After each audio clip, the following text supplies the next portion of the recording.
In Week 1, Loyalsock came within a field goal, starting the season with a win. But a loss to Mount Carmel just means the Lancers have to dig deep each week.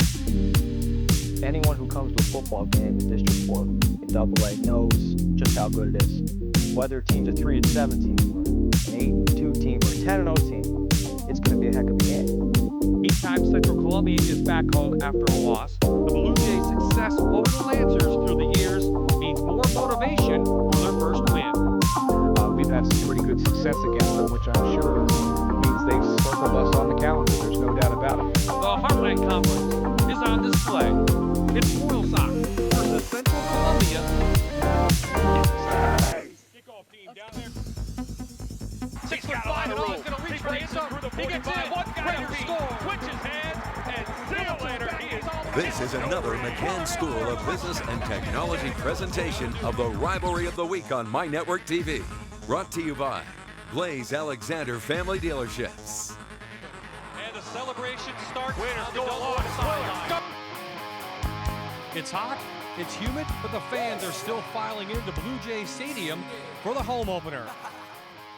Good evening, everyone. I'm Bob I, joined once again by my partner, John Mandola from the Fox 56 Sports Show, and Aaron Dugan will be on the sidelines. Week 2 of high school football here on My Network TV, and let's talk about Loyalsock first, John. A lot of preseason hype around this team, but a loss last week to Mount Carmel.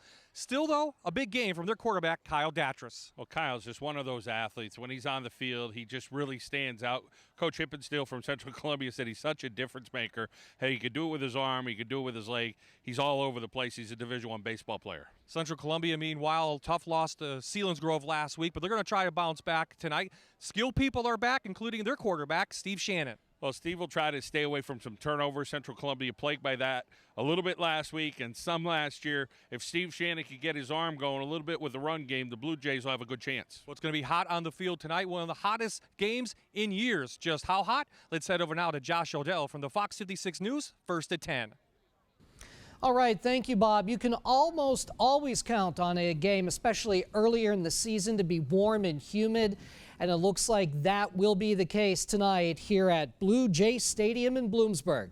Loyalsock Lancers and the Central Columbia Blue Jays, we're talking temperatures a few ticks either side of 80 degrees, basically for the better part of the game, certainly warm and certainly muggy. All right, there's only a small chance that we get a shower or thunderstorm to pop up. I do think most of the game will be dry. In fact, enjoy the rest of the game tonight. Now we'll send it back to Bob at Bluejays Stadium in Bloomsburg.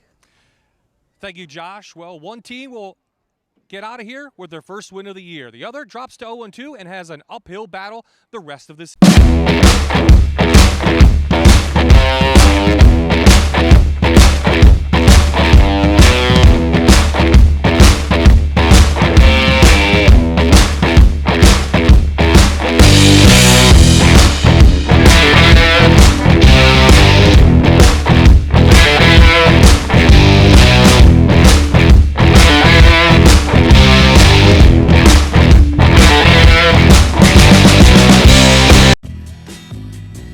The sun is setting in the west, the moon rising in the east. And we're ready for high school football here on My Network TV on a hot, humid night at Bluejays Stadium.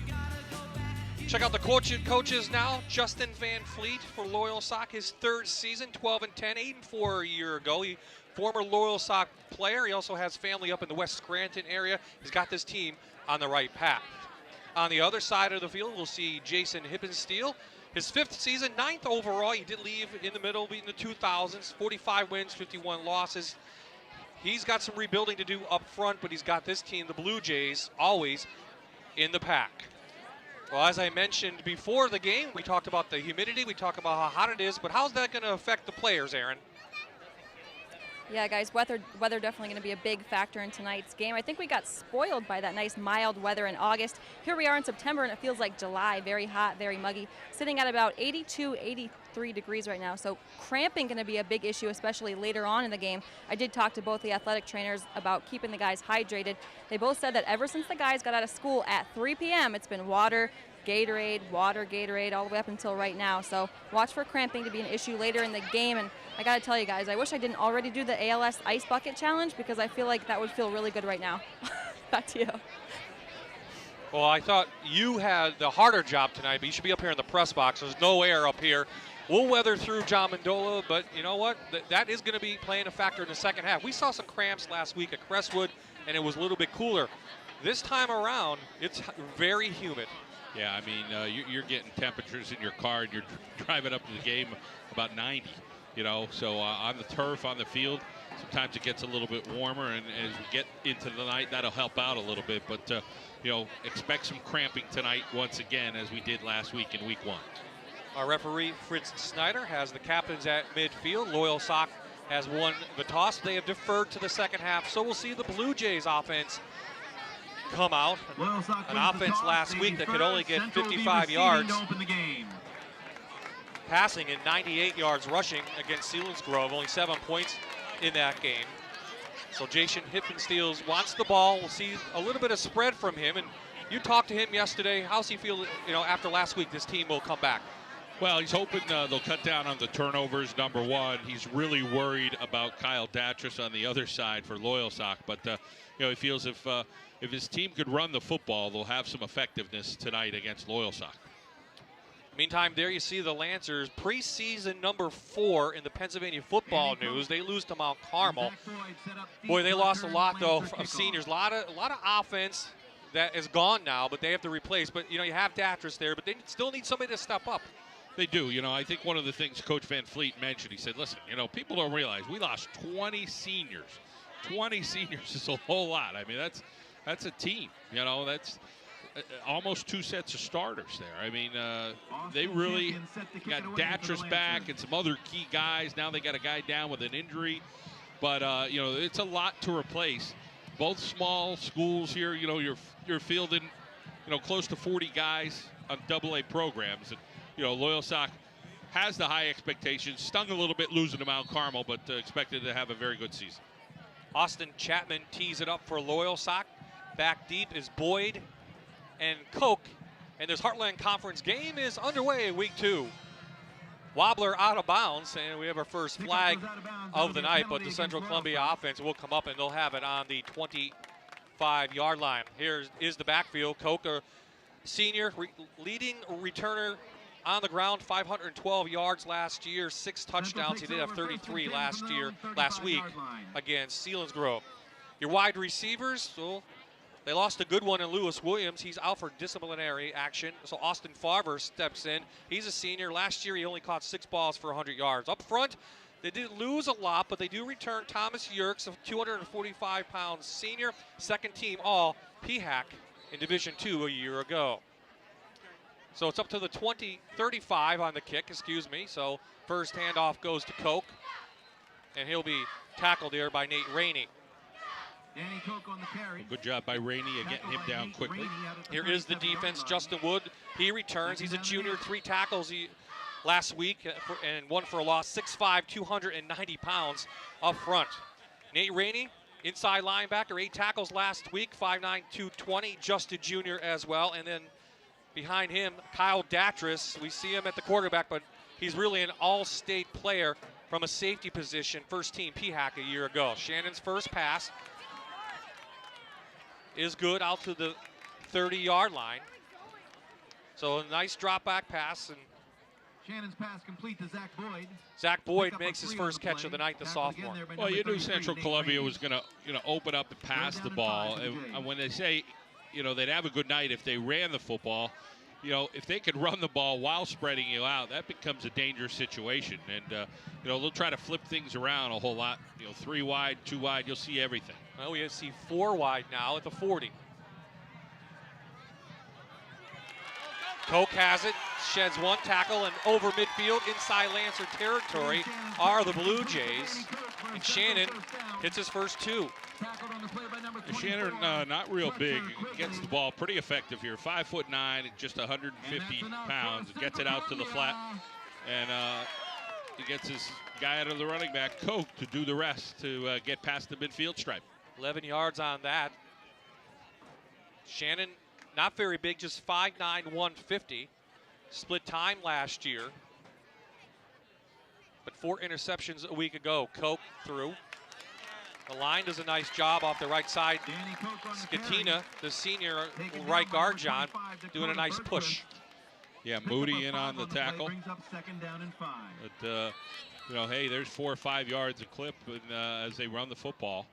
And again, the turnover thing, just real important for Central tonight, holding on to the football.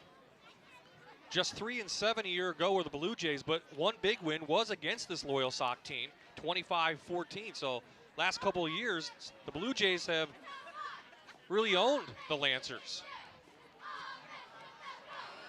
Blown up in the backfield, Koch sheds it. Here come the troops when he breaks out. Nice run, Danny Koch. First down, Takes it down to the 39 Central yard line. Columbia. Taken down by number 40, Akeem Well, finally Sullivan. taken down there. Koch just became pretty elusive. You see him Brings as up they pull him 3rd and over this short way, hit run. in the backfield initially, and then shakes off that tackle. That was Aaron Weaver, didn't wrap him up. Then a bunch of guys chased him, and finally Akeem Fogan, the 5'10", 190-pound junior, wrestles him down on a 3rd and short. Oh, ball on the ground from Shannon. He picked up a first Ian down, and Shannon on the carry. Blue Jays put a nice drive together up to the Picks up about 3 yards 36. to the 36-yard line. Recovers his own fumble there. Well, there was one of those possibilities of a turnover, but they're able to keep it going as Shannon does the job there for Central Columbia. 29 turnovers last year, 7 fumbles, 22 interceptions for Central Columbia. I mentioned 4 last week at Selinsgrove. But right now, so far, so good. Good protection, a little short hop. Shannon, incomplete on the first down pass. Well, we're seeing a little bit more wide open offenses in the high school, and you're getting teams that, you know, defensively, what do you do? And talking to Coach Van Fleet, you know, he said, you know, we're gonna have to try to hide it and disguise it a little bit. You know, is it going to be a 3-man front? You're going to see some more linebackers. They want to get a little bit more speed on the field to try to match up against some of these receivers. 3 wideouts. Empty backfield now. Out to Koch on the flat. Couple yards, so it brings up 3rd and long now for Central Columbia. Loyalsock 34-yard line where he's taken down by number 8, Marcus Williams. I mean, a good thing for the Blue Jays coming back, John, as we look at this again. For the Jays. A good execution. Koch out there just looking around. Didn't really find too much, but able to just try to poke the ball ahead a hair. Is, you know, try to get their athletes in open space, and Koch is one of those guys who can break tackles.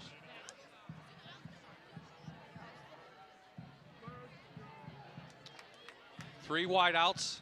Koch next to Shannon in the backfield. Here comes the blitz. Gets it out and got a receiver. Nice catch, Austin Fairver. All the way to the 20. 16 yards on that. Not bad. Central Columbia first down. Loyalsock brought the house right off the edge and try to get into Shannon's grill. They get right there, but not before Shannon delivers into Farver.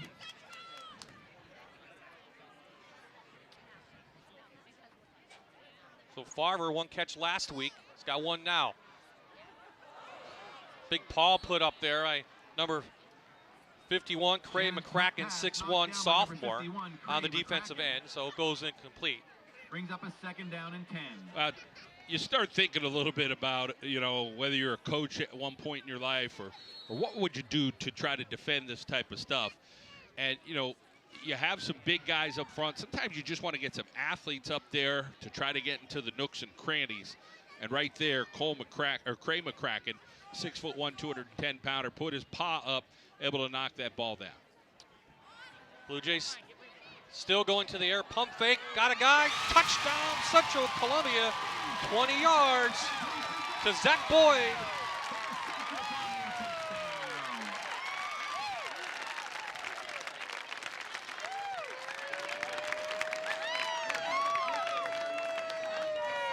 Well, watch this cool as a cucumber play. The pump from Shannon, throws it up, great touch, and Boyd, the sophomore, look at this. Just really calm, catches the ball at its highest point and hauls it in.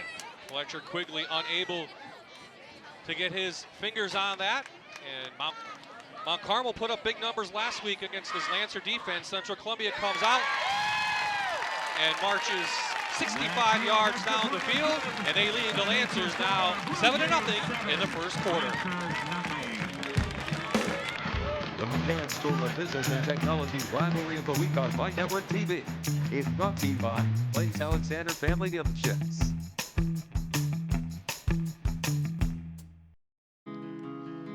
McCann School of Business Technology has been preparing students for employment in their chosen field since 1897. With their hands-on, real-world training, you'll hit the job market with the skills that today's employers demand. Classes are forming now, so visit mccann.edu. Back inside the Sunbury Motors press box, Bob Ide, John Mendola. 7-0 Central Columbia. They go 11 plays, 65 yards. An up man takes the kickoff from Nick Gatos. And now the Lancers' high-powered offense will come on the field, and they'll have good field position. Up to the 34. So here's the touchdown once again, John. Well, Shannon just pumps that one and throws it up top, and just a fabulous catch in the back of the end zone by the sophomore for Central Columbia, and getting the job done, Zach Boyd. So Kyle Datris, the senior, finally a senior, seems like he's been around a long time, leads his Lancers back out. 191 yards on the ground last week, 88 through the air. They did score 22 points against Mount Carmel in the loss. They got Datris is very dangerous with his feet.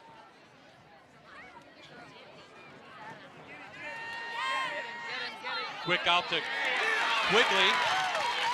Nothing there. Great defense by Frankie Chewell, who brings them in. So let's take a look now at the offense for the Lancers. On the play brings up 2nd down and 9 for Loyalsock.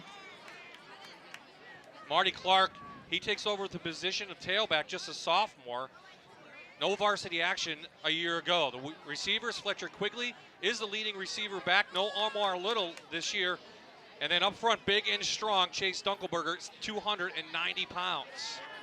Datris' first carry, up behind Caden Stensland, his center, picks up 9 yards. On the play, tackled by number 44, Frankie Chewell, the 44-yard line. Pickup of 8 brings up 3rd down and 1. Push him back!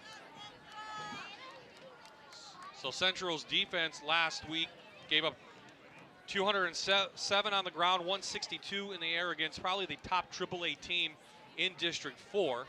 Last year, though, they gave up 29 points per game, and they have to replace a lot of guys up front and at the linebacker position. Their strongest position for defense, John, is the secondary. Well, they got a little anxious there. The inside backers threaten to come. And we're going to get a encroachment on the Blue Jays. That'll move it out towards midfield, where it'll be 1st and 10 for the Lancers.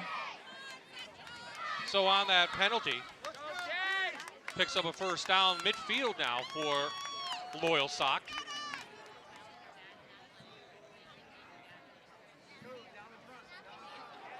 Nothing fancy.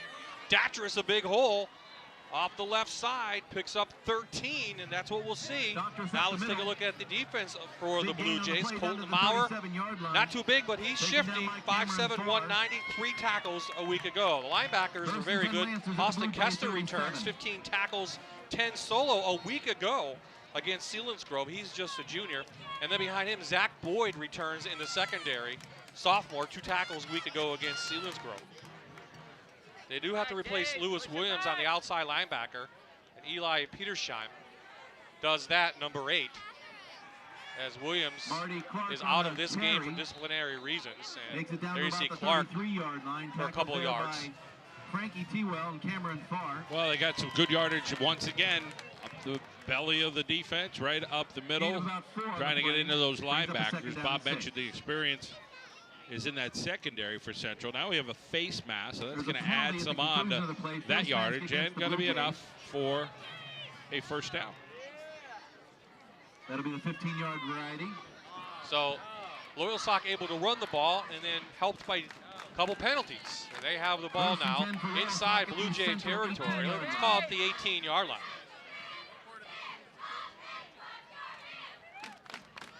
we got to see Kyle Datras play some basketball earlier this year, which was in the springtime, and heck of a talent. Led his team to their first ever District 4 title in years. No, I should say they lost that game. They won the year before. They lost to Lewisburg when we had them. And Datras, little pump fake. Shifting around. He's got good feet. He's up to the 10. There's bodies flying all over the place, you know. See the Loyalsock line will try to push their guys out. Datras kind of knifed through on that play. He's just that kind of athlete. Hip and Steele mentioned that, you know. What do you do? I mean, he's trying to defend them the best he could. They spread you out a little bit, so then that leaves so many guys you can leave in the inside of the field, but it leaves Datras a one-on-one matchup sometimes. This time he's going to try and throw it. Doesn't have anybody open. Ball on the ground, right into a Blue Jay defender. Right at the 11, turnover. Frankie T-Well, the senior, recovers it at the 11. Ball's knocked out by Eric Zaleski, recovered by Frankie T-Well. Central Columbia takes over. Well, the start you want for your Blue Jays. Datras looking around, rolling out. He's dangerous out there. He's looking, tries tucking the ball here, but then when you cut across the field like that, T-Well gets some help from Zaleski, who knocks that ball free, the 6'1", 215-pound junior. So +1 so far for Central on the turnover front. Danny Koch on the carry. Two big guys push in. Taken down there by for number 66, Loyalsock, Daniel Harrison. Dan Harrison. 3:05 up front. Second down and 10 for the Jays. So second possession now from Central. Keep the clock rolling, and you know what? You keep the ball out of Datras' hands with long drives tonight. As long as you could keep it out of Datras' hands, that's what you want to do. And, you know, if they could get, even if it's 20, 30 yards, take a few minutes off the clock. We're close to a first down over the 20. Steve Shannon on the carry. Quarterback Takes Shannon out to the 20-yard line. pushes Taken down through. there by number 9, Giovanni Davis. Short of the first down, brings up a third down and 1 for Central Columbia. Shannon 10 touchdowns a year ago on the ground on 40 rushes.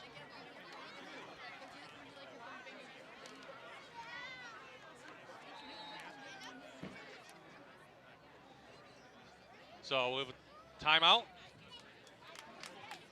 Timeout, Blue Jays. Central That's Columbia the first calls timeout of the half. a timeout, and Aaron Dugan got some friends down there at the interactive tent.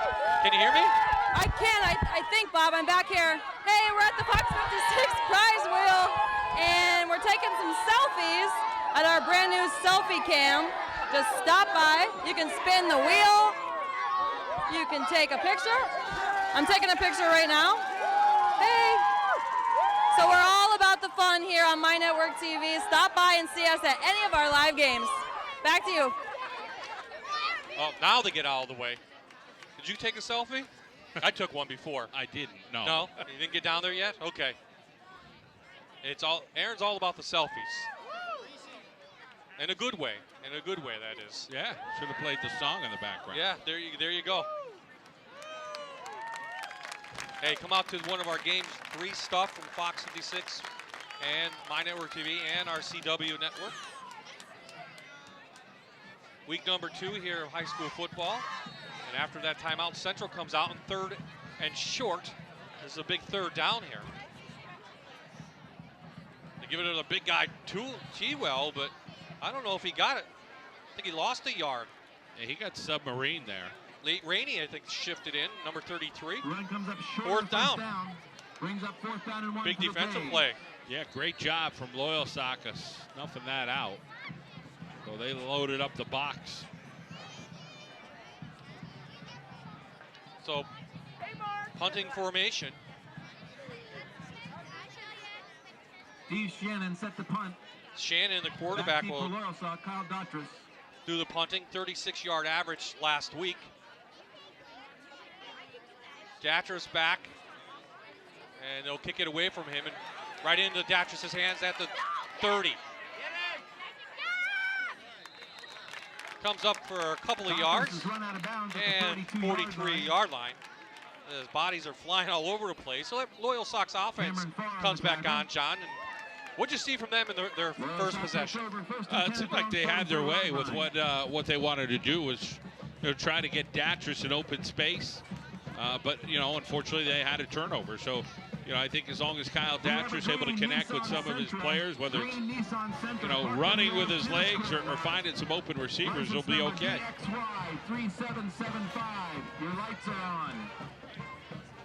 So Marty Clark, the sophomore, behind Datris. They'll give it to Marty. 5'10", 190-pounder. So he shifts through up to midfield. So nice gain on first down. A little short of midfield, 47. 3 yards on that. 3 on the play brings up second down and 7. Well, there it is, cutting it up in the inside. Hey, you'll take 3-4 yards. And then if you get Datris rolling, that could be 60, 70 yards at any time with Kyle Datris, the kind of athlete he is. Number 3 trying to get outside, has room. Can't shed Petershine, but a big gain for Datris and the Lancers inside Central Columbia territory, out at the 30. Or about 25 yards. That's it. For Kyle Datris. It looked like they had him a little bit. Kyle Datris running over on the right-hand side. He tried sealing the corner, didn't really do it, but then Datris cuts it up and trying to kick out of that tackle. Finally dragged down over there by the Central Columbia defense. So we'll have to see how tired they do get with humidity out here. All these players pretty much going both ways. Mix up in the backfield. Clark was supposed to get it. Flag comes flying in. Right at the ball marker, so we'll have to see what this is. Face mask, the second one of the game now for the Blue Jays. So last week it was turnovers, John, for Central Columbia. Tonight seems like it's penalties. Yeah, 2 face masks so far in this first quarter going against Central Columbia. The last one didn't matter with the turnover. But now Loyalsock will have that first down at the 24. Where it'll be first down at about There's 4. the referee talking to him. Don't want to call anybody out. Zaleski talking to him, maybe saying, hey, what did I do? But Datris has it, and his Lancer team, and nothing fancy. Datris to the left. Central's there, but he just sheds blockers, John. Slipping right off of number 3 are the Blue Jay defenders. You got to wrap him up. I mean, he's always looking. He makes that contact. He's looking to see where he could slip to next. Second down and 2. So we're nearing the end of the first quarter. Push her back.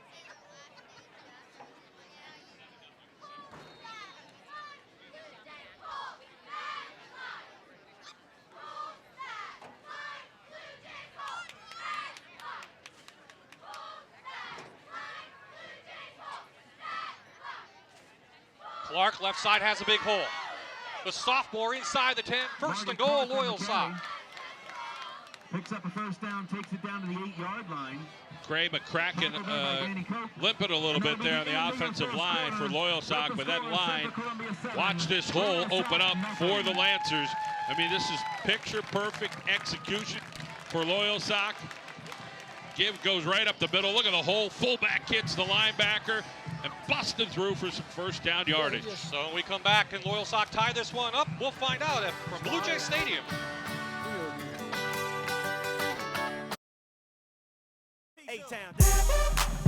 Alaska Company has enjoyed serving our customers for more than 35 years.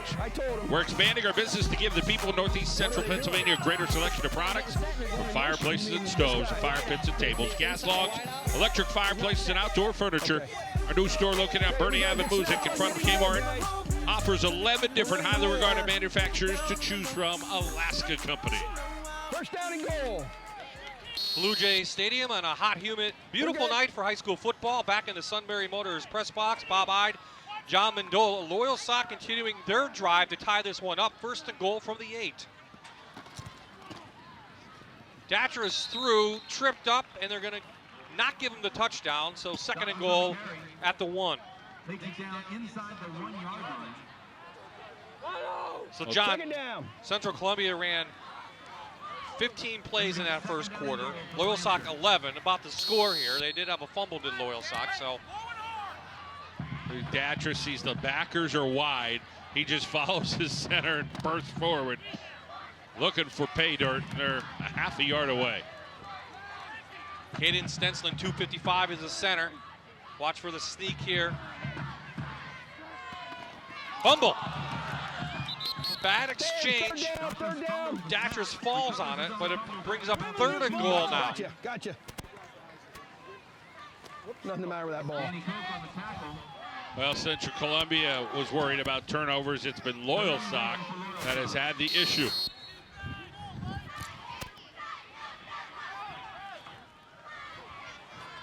Datris lost the handle on that one. Backed him up a couple here. So 3rd down now.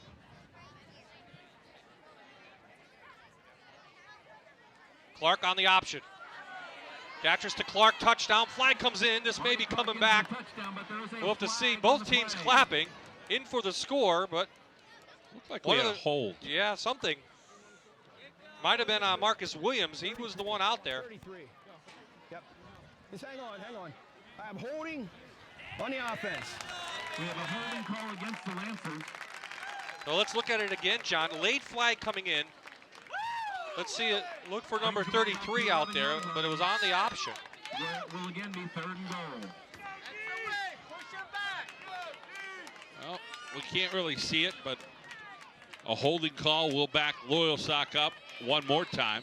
So what looked like could have been a touchdown by Datris comes up a little short. A fumble, now a penalty. 3rd and goal. Here comes the rush.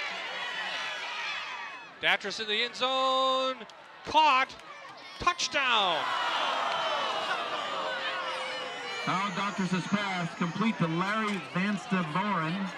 So Larry Van Stavoren for the touchdown. Pulls it in. The sophomore was out there one-on-one. 7, Lancers 6. Somehow he got a foot in on the far side.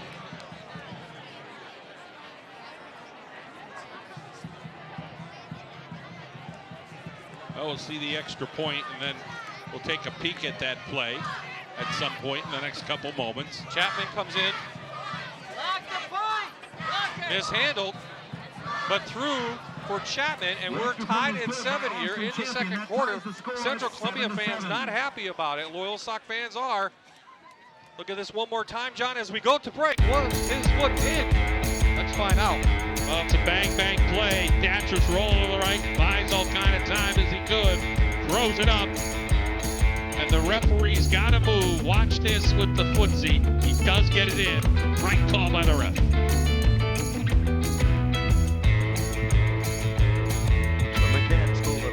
Technology rivalry of the week on My Network TV is brought to you by Blaze Alexander Family Dealerships.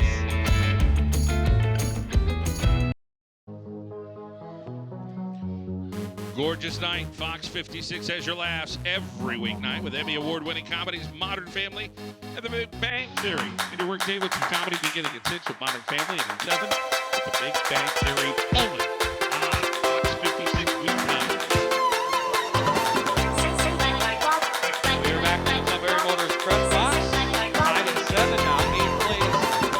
Sock, and they take it down, and they get a touchdown, and we have our third kick out of bounds tonight.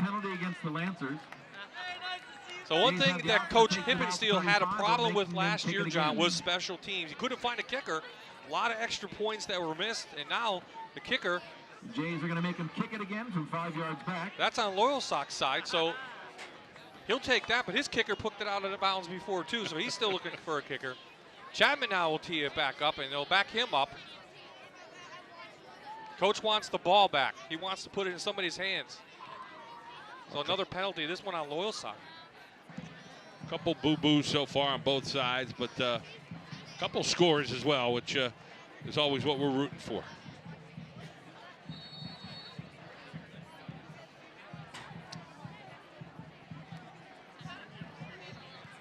Chapman, high, deep, 2 players back there. This is Boyd. Zach Boyd, good field position. Given 10 more after the kick. 44-yard line, good field position for the Blue Jays now, who have scored on their first possession of the night. Well, Boyd is one of those guys. He's a sophomore, but you saw the great job he did on the touchdown catch. He's just got great instincts as a 10th grader and gets his ball upfield, almost breaking that one out the distance. Well, we talked about all the returning offensive skill people for Central back this year. How about 1,796 total yards coming back for the Blue Jays? And you can see right here, they found another one. This is Boyd again. Shoots through 3 Lancer tacklers inside Loyalsock territory up to the 44. That'll be enough for another 10 yards. Well, you see a little ping pong going on with Boyd. You're wondering, is that number 20 again? As Shannon looks for him, gets it out. Look at that quick move right there. I mean, out of a sophomore, very impressive. Loyalsock cannot wrap up anybody. This time they gave it to Koch. Koch sheds tackles. So more missed tackles from Loyalsock. Another first down, or at least close to one for the Blue Jays. Down to the 35-yard line. Tackled there by number 8, Marcus Williams, and number 9, Giovanni Davis. Well, Central Columbia, they have some athletes at the skill position. And Koch able to cut this upfield. It's just how you draw it up. You get out to the lane, and then you cut it upfield, run a little north and south, and you got yourself a nice second down here, or if you want to throw it, you could.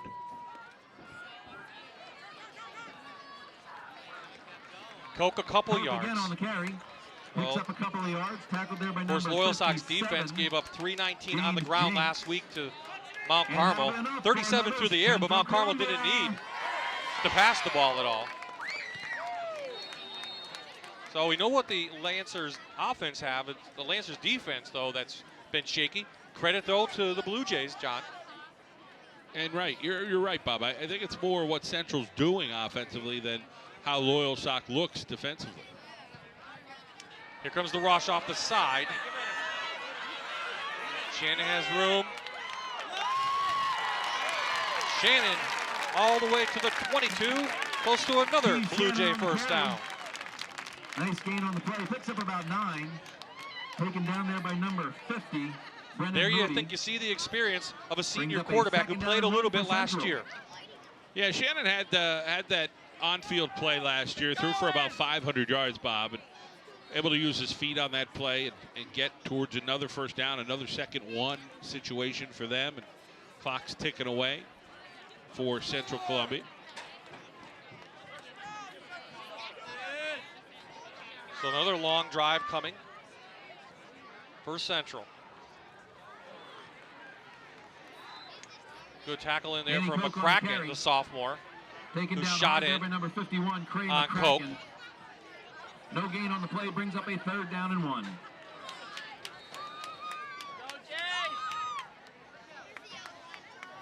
Koch tried to get some room. McCracken made the tackle on that one. Still 3rd down and a little bit. Just that 1 yard's all they need to try to get a little bit closer, get into that red zone as they approach the 20-yard line. Well, one guy Loyalsock is missing is Jake Glavin, all-state lineman. He's out for the season. Here's Koch through left side. Danny Koch on the carry. Might be immeasurable for a first down. Let's see if they'll give it to him. 32, Aaron Weaver. No, they're going to call it 4th and inches now. The first down brings up a 4th down and 1 for the Jays. Well, Loyalsock did this earlier, but it was on the other end of the field when they were on their own 20-yard line. Now here they are knocking on the door towards the 20-yard line. You know, the old try to draw them offsides trick, you know, is perfect for my blood right here. And then maybe you come back, you relax a little bit, but then maybe you run a play. You know, try to catch them off guard a little bit. 5 seconds on the play clock, and Coach Hippensteel is forced to call a timeout on this 4th down. So we'll take a timeout ourselves, a quick one, and we come back. 4th and inches for Central.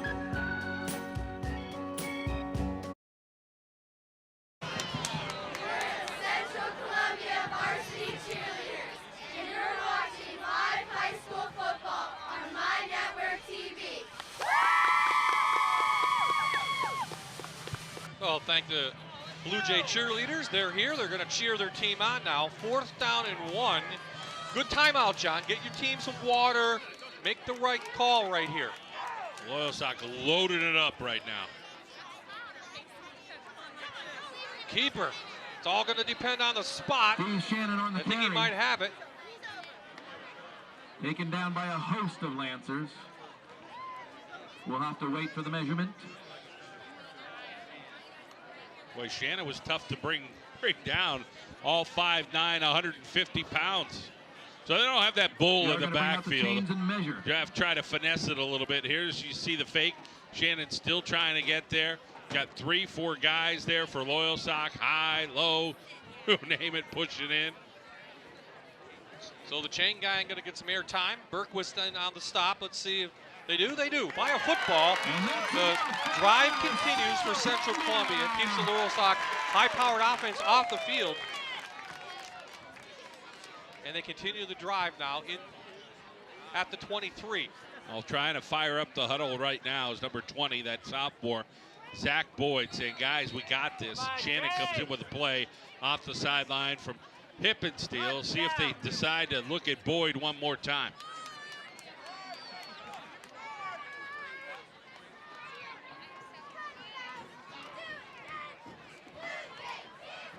Handoff is to Koch, runs into his own player. Still pushing forward. Let's see where they mark. I think they got about 9 or 10 on that. Good job by Danny Koch. By number 9, Giovanni Davis. Picks up 9 on the play, brings up a 2nd down and 1. Timeout, Loyalsock. That's their first timeout. They have 2 remaining. So Loyalsock calls their first timeout. They want to get some water for the Lancers.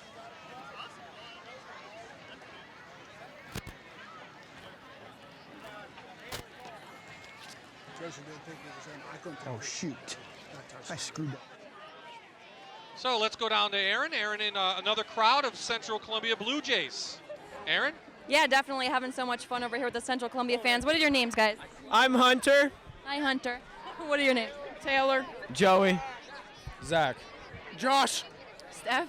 You guys having a blast here tonight? Oh, yeah, we always do. We can't wait for Friday nights here at Central. So what's game day like in school? Are you guys all pumped up at school? Oh, yeah, it's just one big happy family there at Central. Pep rallies, parades, the whole 9 yards. We can't wait for Fridays. Awesome. Well, thanks for letting me come and hang out with you guys. Have a blast tonight.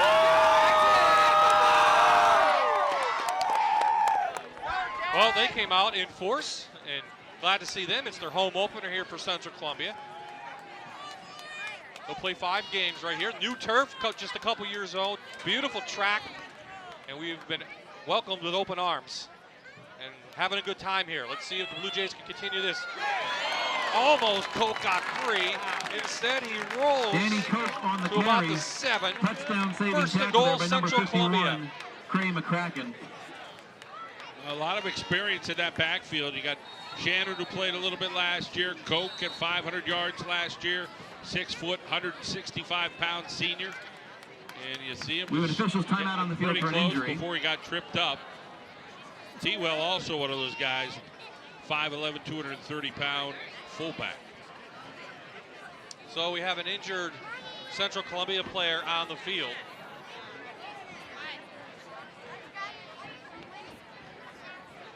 Looks like an ankle, no cramping.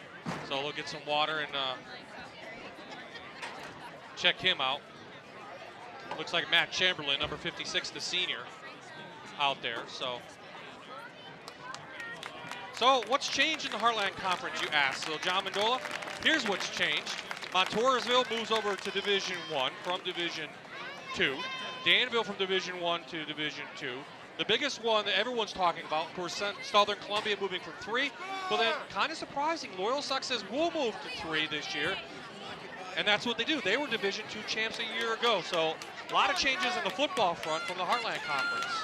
Yeah, and Southern Columbia, you know, they're going to be challenged this year, fighting through some injuries and playing at bigger schools, you know, in the postseason. First and goal. Shannon keeps it and then gets blasted by two Lancer players. Loses a yard on that, so second and goal. Daniel Harrison brings up second and goal. Well, Shannon was rolling out here, and as he's rolling, I think I would have kept the ball a little higher here to say, wait a minute, I got an option. He ends up tucking it right there. Probably didn't want to turn the ball over. So in some regard, I'm sure it was the safe way to go, but maybe you could have got one of those guys on their feet by bringing that ball up and pumping it a little bit. Clock keeps rolling for Central Columbia. 11th play of this drive. It started at their own 44 after Loyalsock tied it up. So good reply now from Central Columbia. Good fake, Shannon, ball, touchdown! Shannon gets it in for Central Columbia, touchdown! That makes your score Central Columbia 13, Loyalsock 7 with the extra point to come. Steve Shannon, the senior, finds that hole up the middle. The quarterbacks are running tonight, and Shannon showing that he's a quarterback that's got some talent as well. All the focus was on Datchus, but Shannon has been pretty darn good himself. This has always been a cross your fingers type thing for Central. They make the extra point, does deal, and the Blue Jays forge ahead 14-7 late in the second.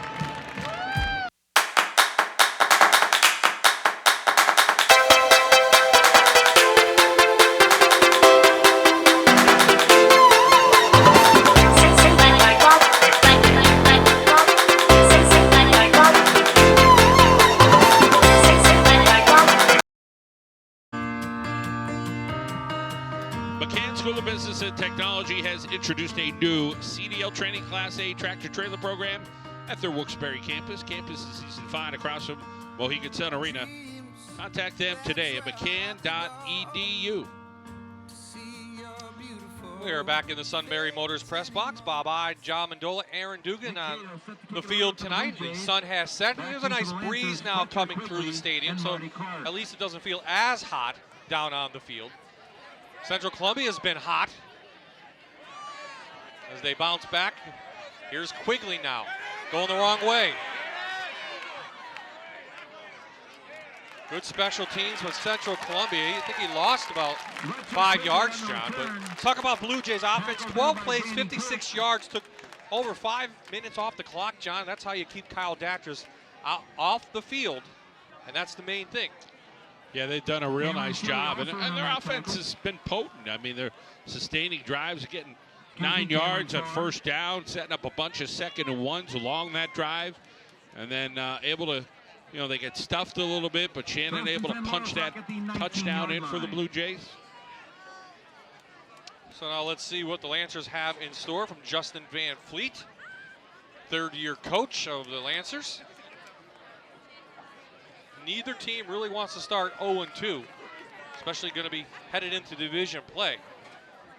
Datchus back, draw to short, and the big tailback powers ahead.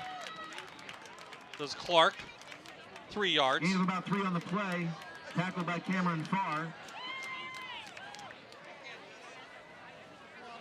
That brings up a 2nd down and 7. Well, the Loyalsock offense now with, you know, just over a little over 4 minutes here to try to drive down 70-plus yards and punch it in, see if they can tie this thing up. Datchus has plenty of guys to try to get the job done.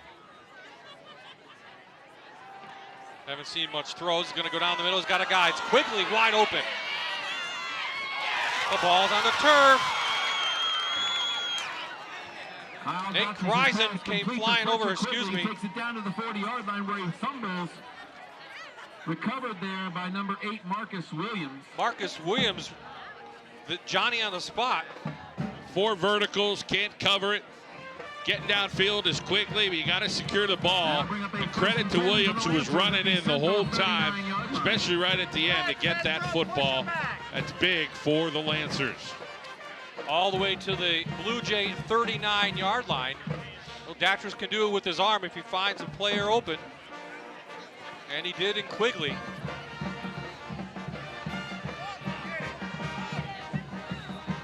Well, Datchers doesn't find what he likes, but still gains 4 yards. Knocked out of bounds there by Eli Petersheim. Gain of 3 on the play brings up second down. I mean, what he does really tests the defense. It's hard to prepare for that in the preseason, in your practices. Oh, you're seeing again with these wide open offenses, a lot of patience. You know, you got to get some fresh guys on the D line. They'll start to get tired a little bit. And maybe sometimes you need to put athletes at those D line positions to try to be slippery, make plays. Clark through. Marty Clark looking for a touchdown. And he gets it. Marty Clark, 36 yards. 36 yards for the Loyalsock touchdown. His first touchdown as a varsity player. 14, Loyalsock 13.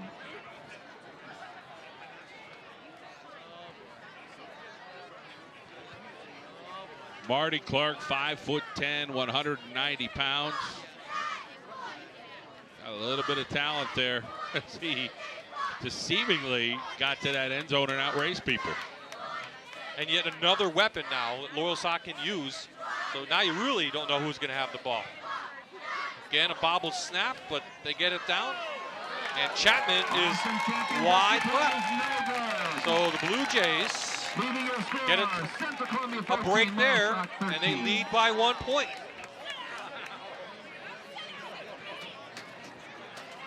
Marty Clark, a little draw me up over on the right-hand side, gets a great block over there from Nate Creason just to kind of get the body, and then it is Clark able to feel his way to the end zone. Well, John, you talked about the offense, the line. You mentioned the line. Well, let's take a look on the difference between both lines. I mean, you look at Loyalsock, they have 2 guys that are 290, a guy in the middle 255, 305, and Glavin, who's out, an all-state player, was 295. Then you look at Central's line, you're like, that might be soaking wet with their wings.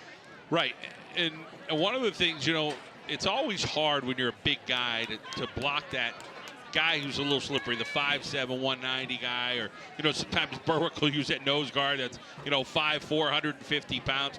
You know, sometimes you're able to slip through.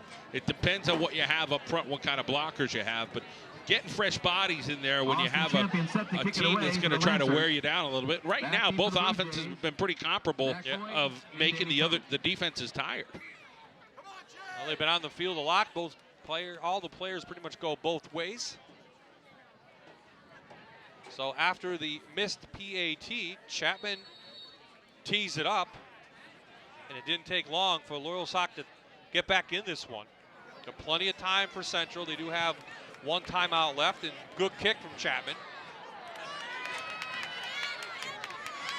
Knocks Boyd back all the way to near his end zone. And he shoots through. Good return up to the 34.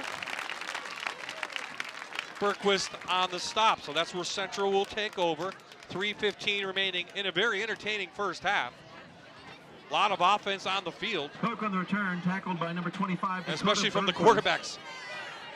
Yeah, and you know, Boyd's going to be an exciting player to watch over the next couple of years here in Central Columbia. Another decent return for him, and Shannon runs right in confidently for this Blue Jay offense to see if he can direct a TD in just over 3 minutes. Well, if you're Central now, I think you want to try to march it down, get something on the board, because Loyalsock will get the ball to begin the second half. Out to Coke. Give him 7. A second down and short coming. Danny Coke on the carry. Well, T-Well came in motion on that play to help out. Down by number 3, Kyle Dottris, and number 25, Dakota Bergquist. Spring Coke out there. We'll call that a gain of 6. Blue Jays now have a second down and 4.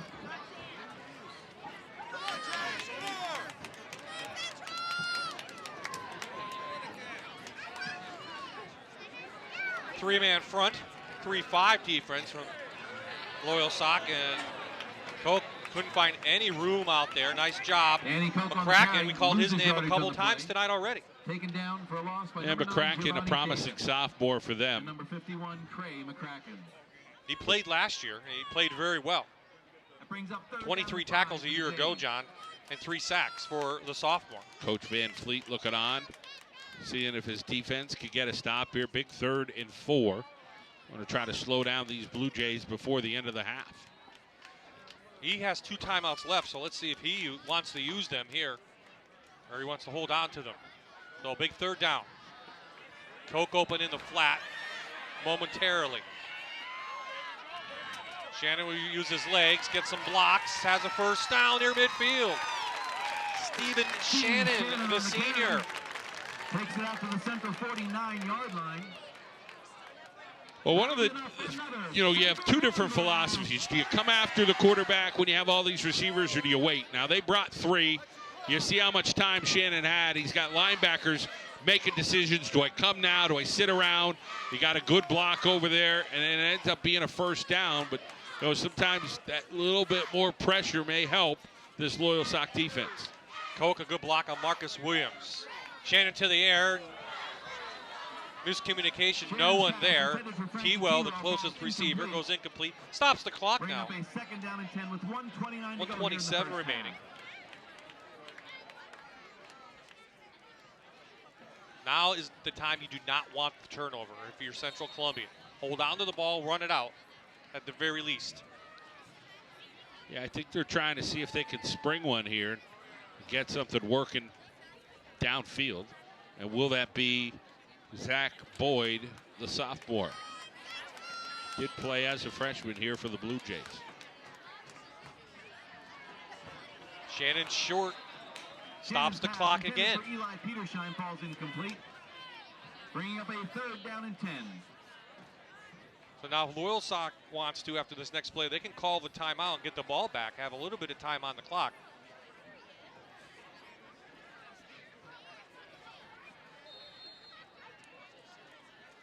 Well, Datcher's playing center field as the safety. You see Shannon getting the play coming in.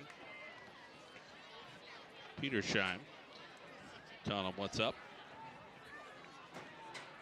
So right at the CC mark, midfield. 3rd down coming up. Here comes the blitz up the middle. Shannon avoids it, but that'll be it. Loyalsock will get him down inside Lansing territory. Clock keeps rolling. Let's see, no timeouts that I can see on the far side. Number 25. This is a design play. They brought the linebackers. Moody got a little banged up over there, but he's up and moving. And there is the timeout. Couple seconds late, though. I thought they had a chance as soon as they marked the ball. Call the timeout. But there is a minute left here in the half. Coming up at the half, we have a special guest with Aaron, representative from the McCann School. And then we'll also talk to the superintendent, one-time former football coach here, Harry Mathias, will join Aaron on the sidelines and talk about all the construction around here that we've seen and this beautiful turf field and track here at Central Columbia. Yeah, Coach Mathias talking to us earlier saying, hey, I remember when you guys were here for this game and you guys were here for that game. A couple that came to mind were Hanover and Southern Columbia over the years. So Coach Mathias was a staple. Then he was the athletic director. I remember that. Now he's the superintendent. So just kind of still involved with education all these years later. And obviously with that sports background, he wants to bring everything right here to the complex. Just outside Bloomsburg along Route 11. You have the elementary school, the middle school, and the high school all in one area. So, high snap. That's not good. Shannon back. Here comes the rush. Low kick gets a favorable bounce. Loyalsock will get out of the way, and the ball will be at the 28-yard line. Boy, that is disaster written all over it. Good job by the quarterback, Shannon, also doing the punting. I wonder if Shannon's middle name is Octavius. You need a little SOS. And Steve Shannon found a way to just get rid of that little knuckler And that was a big, big difference, boy. I'll tell you. We'll find out with the last 51 seconds left in this half.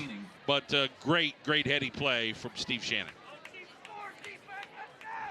So let's see. This is the time you'll start feeling that heat and humidity right before the half in your legs. Let's see on the defensive front if Central can hold on to the lead. Clark, big hole. Oh, Marty boy. Clark bounces out. He's got room. The sophomore cuts it back in. Maybe should have went out of bounds, but the clock will stop.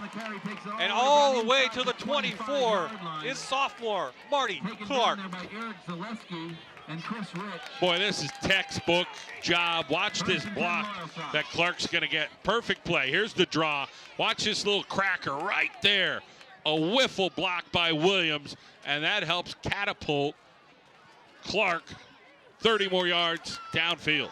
Oh, up near 60, he's going to be nearing the 100-yard mark on the ground. Datris back, has a guy, Quigley. Touchdown, Loyalsock. 24 yards, Datris to Fletcher Quigley. Makes your score Loyalsock 19, Central 14. Boy, that'll take the wind out of your sails if you're Central Columbia. Doing a great job in this football game, and a couple big plays here by Loyalsock. The 1-2 punch in just about 20 seconds. 51 when they got the ball. We talked about the high-powered offense. They'll go for 2 now. And they made it look easy. Will go for 2. A breakout game from Marty Clark. Datris got a guy wide open. 2-point conversion, good. Kyle Doctors' pass complete Larry to number 7. Vandervoren. Larry Van Stavoren. Good for 2 points. And Loyalsock gets a 7-point lead 14. with 29 on the clock. Well, here is Datris with the over-the-top play to Quigley. Oh, just a vertical straight up the field, found the seam. Quigley gets the score.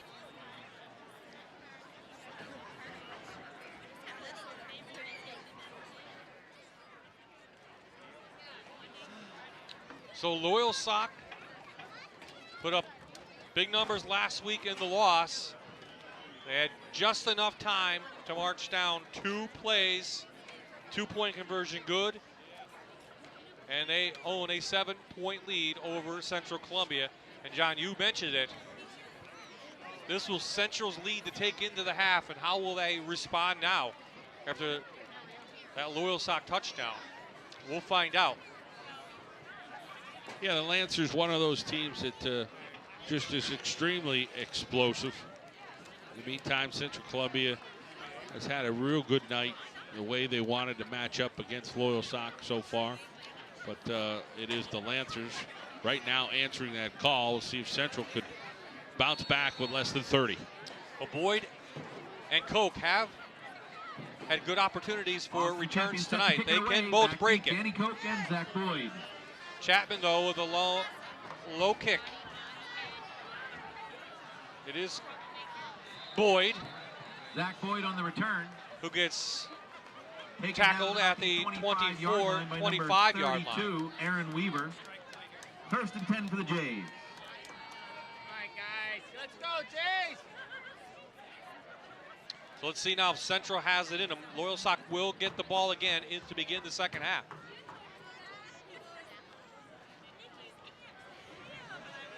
Now what do you do if you're Central? You try to get it? You have a timeout left? Or do you just say, we're going to take it in? Because an interception here could be the end of it. Yeah, I think you just run a running play like they're going to, and then see if something big breaks. Well, Koch breaks it. Koch out in front. Datris trips him up near the 50. Takes it out to midfield. That'll be enough. That's par for the course tonight. Yeah. Timeout Blue Jays. That's their final timeout of the Both half. teams just have big play guys, and we get a block over there. Koch bursts through some tackles, gets to the midfield part. Is Datris tries to get out, throw the bench in front of him. So Koch having a good night too. 27 yards on that carry. He's been a bright spot for the Blue Jays, and the senior who had 512 yards a year ago and 6 touchdowns on 99 carries in 2013. So both defenses, John, back on their heels tonight, and it's been tough. Absolutely. It's been great football. You know what you're looking for, kids making plays. You know, some balls that you don't always want to see fumbles, but it's part of the game. Turnovers, you know, a couple of miscues here and there, but athletes making plays.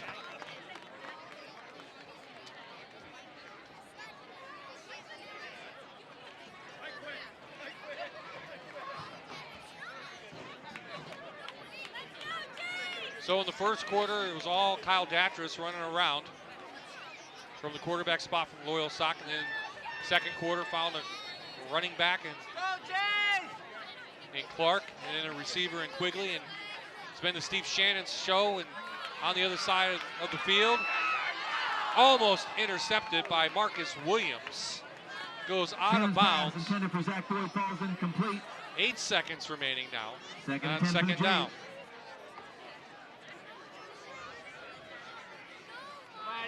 Well, you got to admire the look from Central on that. What a good defensive breakup over there. Marcus Williams for Loyalsock. 5'9", 175 pounds, sophomore. So sophomore versus sophomore with Boyd going up against him. Go Central! Over the middle. Boyd out of bounds. 39. 1 second remaining. So enough time just to throw one up maybe and see what happens in the end zone. For another Central Columbia. You see Boyd catches his football. The clock's ticking down. 3, 2, 1. First down Jays at the Loyalsock 38 And they get this line. final play here.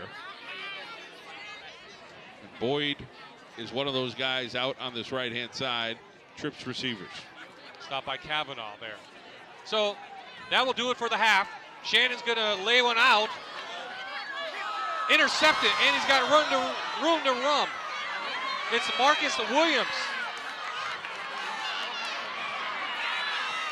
Marcus Williams sniffing the end zone. And he's knocked out of bounds at the 3. Ouch. Shannon's pass intercepted by number 8, Marcus Williams. No flags down. Well, he made it interesting. Talked about the interception. They went for it. Williams had a lot of room. And here we go again. Well, Williams, they didn't throw to his side too much, but you could see the type of athleticism he has. You're thinking, wait a minute, is this kid going to take this thing to the house? It looked that way. And going, Williams. One guy to beat, just get knocked out of bounds by one of the linemen Yerkes. at the very end, Yerkes. Wow, what a job by Yerkes to run it down. So 21-14 is the score. Aaron Dugan now with Justin Van Fleet. Aaron? Coach, Central doing a pretty good job in the first half, moving the ball down the field, but you've got to be happy with those few plays to get your guys back in it. Yeah, I'm excited about the energy. We're starting to play some football. We've been searching for an identity, replacing a lot of kids. We replaced a lot of 4-year starters this season, and we're just trying to get game experience. It's now feeling what it feels like to get moving. We're back on offense. We're going to go forward again and see how we do the rest of the game. Thanks a lot. Uh-huh. Okay, Bob. Well, they better get in, gets hydrated, and the coach feeling the weather. Hot, humid night and Blue Jay Stadium, and we got a hot one here on the field as Loyalsock with a big late touchdown surges ahead over Central Columbia, and we're at the half.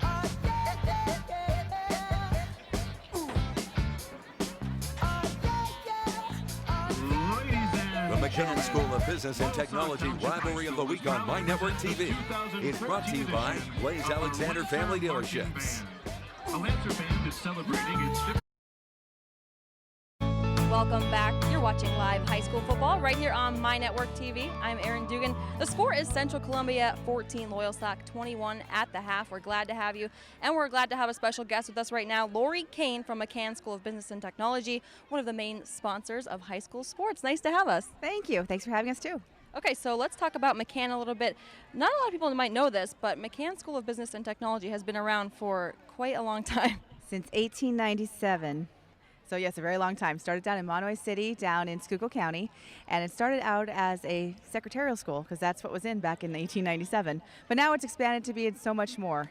We have a variety of associate degree programs, anything from business administration to criminal justice. We have paramedics, surgical technology, welding, as well as a program called Commercial Industrial Maintenance Technician, which is plumbing, heating, electrical, welding, all rolled into one, and massage therapy. Oh, I could go for a massage right now. It's kind of hot. Yeah, I could use one too. With all the driving I do, I could agree. Well, speaking of driving, talk about the new CPL program and what that's bringing to McCann. We have a brand new CDL program at our Wilkes-Barre campus. It is a short-term program, 4 weeks, 200 hours, and what it basically does is get the person in, gets them trained, and out on the road.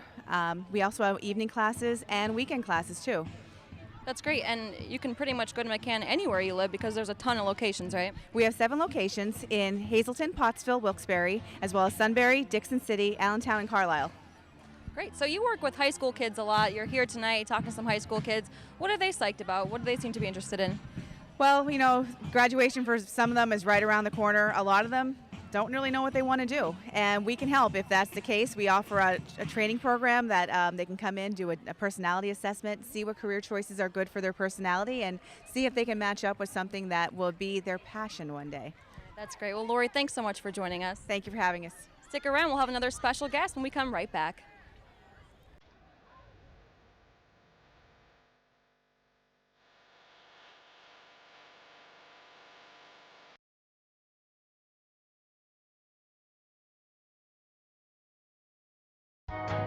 And welcome back once again here at Central Columbia. Joining me now is a very special guest, Harry Matthias, the superintendent of the Central Columbia School District. Thanks for joining us. Thank you, and glad to have you here tonight. Let's talk a little bit about this beautiful turf first, because I have to tell you, when you first pull into the field, you see the beautiful mountains, the brand new turf. It's really stunning. Thank you. We appreciate it. This was a special project for Central Columbia. We set off about 2-3 years ago to put this in place for our community and for our students and our athletes. And we had the community step forward and donate $1,250,000, all donations, to put this in place. We leave it open for our community. They can come in here and walk and run and exercise. Phys Ed is out here during the day, and it's just a beautiful facility, and it would not have happened had it not been for our communities. I say, so generous. We're delighted. I'm sure the kids enjoy the field too. Yes, they do. And the community. Yes, they do. We seem to be getting a lot out of it. So let's talk about the campus here at Central Columbia a little bit. When you come in, it seems to be a lot of construction going on. What do you have up your sleeve? Well, right now we're renovating our high school. Our high school, which is right behind us, is now closed. $34.7 million renovation. The building was built in 1961. It's seen its better days. Mechanical systems breaking down and just a lot of repairs. And plus, we're now in 21st century in terms of the education we want to provide for our students. So when our school board decided to invest in the building, we did a very extensive planning process. We built a program around college preparatory curriculum and career pathways for our students. So their elective system is built around careers. And the building was designed to do that. We have health and occupations areas, the arts, communications. We're putting in a television studio because of modern technology. Nobody better take my job. Well, one of these days. We're putting in a black box theater, expanding areas for band and chorus and agriculture, industrial technologies. It's closed this year, and we've moved our kids over to the middle school so we can clear the way for the contractors. But about a year from today, we'll be walking into a beautiful new facility. Well, that's going to be great. Hey, thanks so much for chatting with us. Beautiful campus up here. And you've been here for 31 years, is that right? 31 years. You must love it then. I do. It's a beautiful community. Glad to be here. Well, we're glad to be here as well. And stick around because we're going to have plenty more here from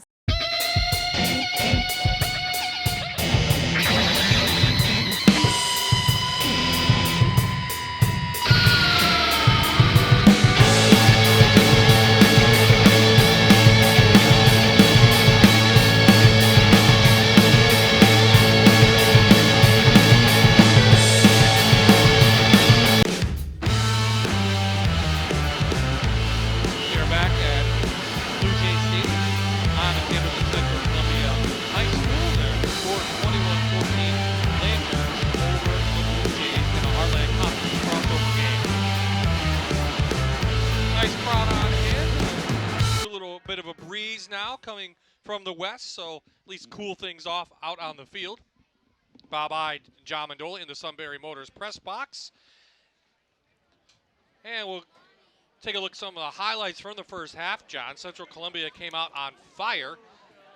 Got the first touchdown of the game.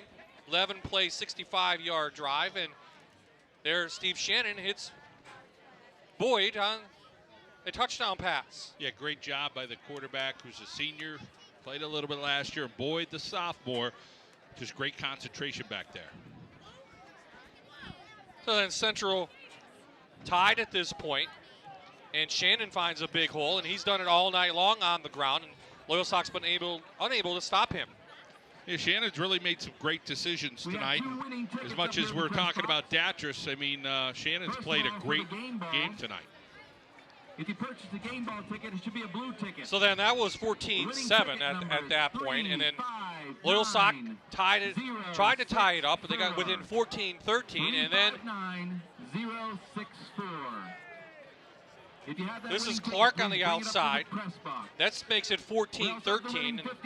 That was a 3-play, 81-yard drive, and Loyalsock was down just 1 point, and then Loyalsock scored another touchdown, 2 plays, 76 yards. Datras to Fletcher Quigley, and then Marty Clark took that one in. That was 36 yards. That made it 14-13. And then there's this one. To Quigley, Datras to Quigley. That was the 2-play, 76-yard drive, 24 yards to Quigley. And that's where we're at the half. 21-14 is the score. So, John, Loyalsock gets the ball to begin the second half. That last touchdown by the Lancers, what does it do to Central Columbia? Well, it takes some of the air out of Central Columbia, that's for sure. I mean, if they would have returned that interception the whole way, that would have really deflated them. But I think Central has an opportunity here. If they're able to slow down Loyalsock on this first drive, you know, their offense is working the whole game. If they could just keep it close, keep it within a touchdown, they're one big play away, just as Loyalsock is. And I think they've done it with their game plan. Keep Datras' offense off the field. They've done it with some nice long drives, and Shannon's done it with his feet. They have, you know, and some people are coming into this game thinking Loyalsock were a couple touchdown favorite coming in. Central has played very well. Well, how will the Blue Jays respond? Let's head it down now to Aaron Dugan on the field. Coach, what's it going to take to change that momentum a little bit? You were doing a good job moving the ball down the field, but going to the half, a little bit of the wind out of the sails. A little bit. There's no doubt about it. We need to stop here. We need to come out and make a play defensively and get back to running the football and doing some good things on offense. Thanks, Coach. Yeah, thank you. Bob?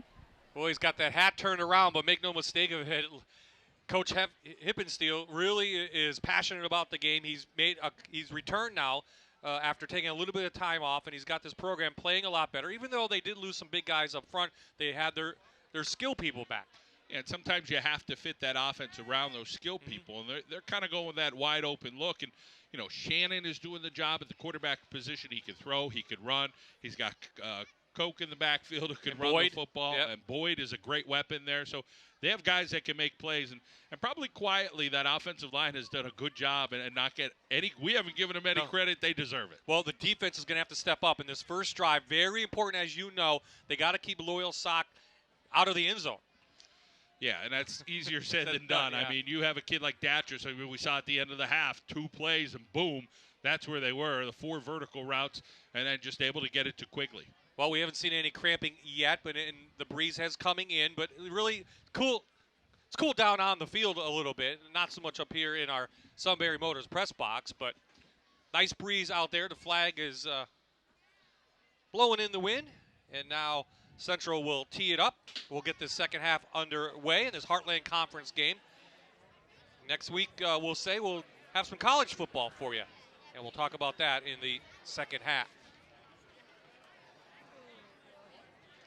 So there you see Quigley and Clark back deep to receive. And the kick from Nick Gatos, the senior, and we'll get this second half underway with the Loyalsock offense. Good low kick goes to an up man.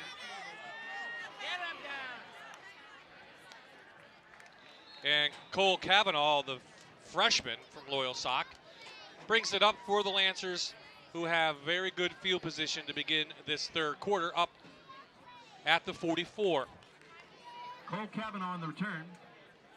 Well, we saw Datris do it with his legs, but then Datris did it later on, John, with his arm. So what offense do you come out with in the third? I think they just keep doing what they've done, Bob. They throw the ball where they could, run the ball, and you're seeing Marty Clark develop here as a running back for Loyalsock as this game has gone along. He's over 100 yards, and they'll give it to Clark, and he bounces outside. We see some speed from the sophomore. Holds on to the bar, 11 on that carry. On the carry. Takes it down inside the central 45-yard line, where he's tackled by Frankie Tewell. Loyalsock going with the no huddle. 1st and 10 Lancers. So, up pace now, no huddle. There you see the play from Clark. Back to the field we go, and they give it to him again. He gets hit in the middle of the field by a very good linebacker, Frankie Tewell, the senior.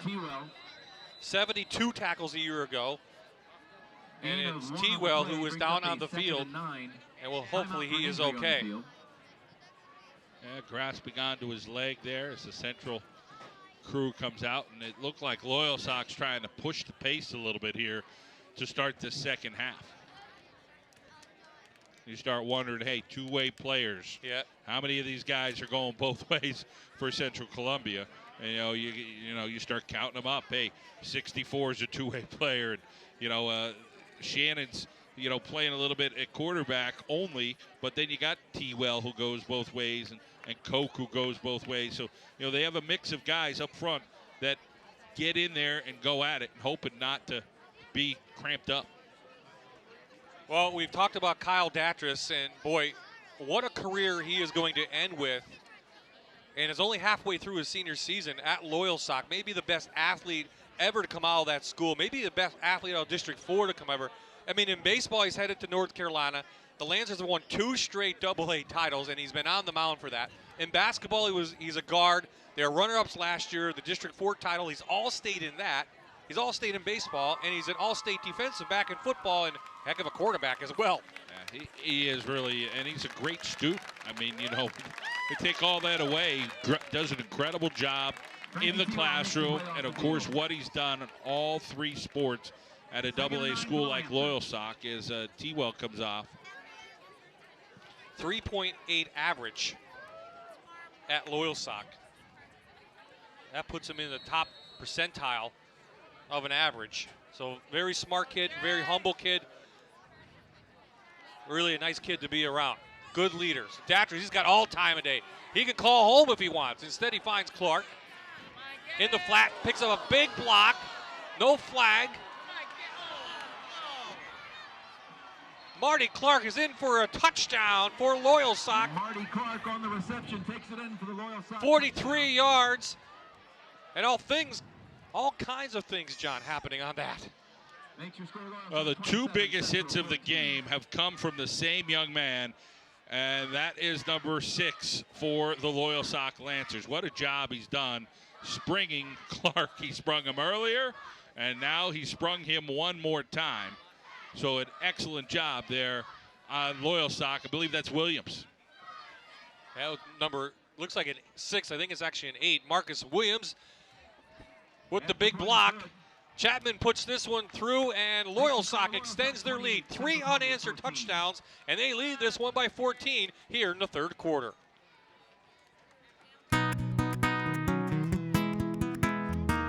Datris all kind of time. And, all right, let's throw it to my buddy over here, Clarky. Watch this biffle coming this way. Boomski. And Evans takes this thing right to the house. Nice job by Marty Evans. Life is good today. Life is good today. With a plane touchdown just about 3 o'clock. The McCann School of Business and Technology Rivalry of the Week on My Network TV is brought to you by Blaze Alexander Family Dealerships. Still in the baggage line. Alaska Company enjoyed serving customers for more than 35 years, expanding our business. The people of Northeast Central PA, a greater selection of products. fireplaces and stoves, and fire pits and tables, gas logs, electric fireplaces, outdoor furniture. New stores located on Bernie Ababusi, in front of Kmart. It offers 11 different highly regarded manufacturers to choose from. Alaskan Company. So another 56-yard drive for Loyalsock did not take long. Less than a minute off the clock, and they've extended their lead. And now Koch and Boyd will look to return this one and give Central some good field position. This is Koch, knocked out of bounds at the 30. We mentioned the big block before, John. We want to give credit to Naja Short. Uniform change number, had him at number 80. He's number 6 now, so Naja Short with the big block. 6'3" senior, and we've seen him around the field as well tonight. So now Central's offense comes back on. All of a sudden, they're down 2 touchdowns after leading 14-13. Let's see what they have in store, if they can get back into it. Seems like Loyalsock has woken up and really is now confident. Tipped at the line of scrimmage from big Dan Harrison's, the 6'3", 305 junior. Well, once again, getting their hands up is the Loyalsock D-line. And you don't want to say tee off here, and you're down a couple scores. I think you just try to keep working what you work for Central the whole game. Keep trying to run, throw the ball where you could. Once again, knocking that pass down, number 58. He had a knockdown earlier in the game, and it's working again for this Loyalsock defense. Nice job. There's Shannon through the middle. Loyalsock is there, but minimal gain, about 4. So third down coming up near the 35-yard line.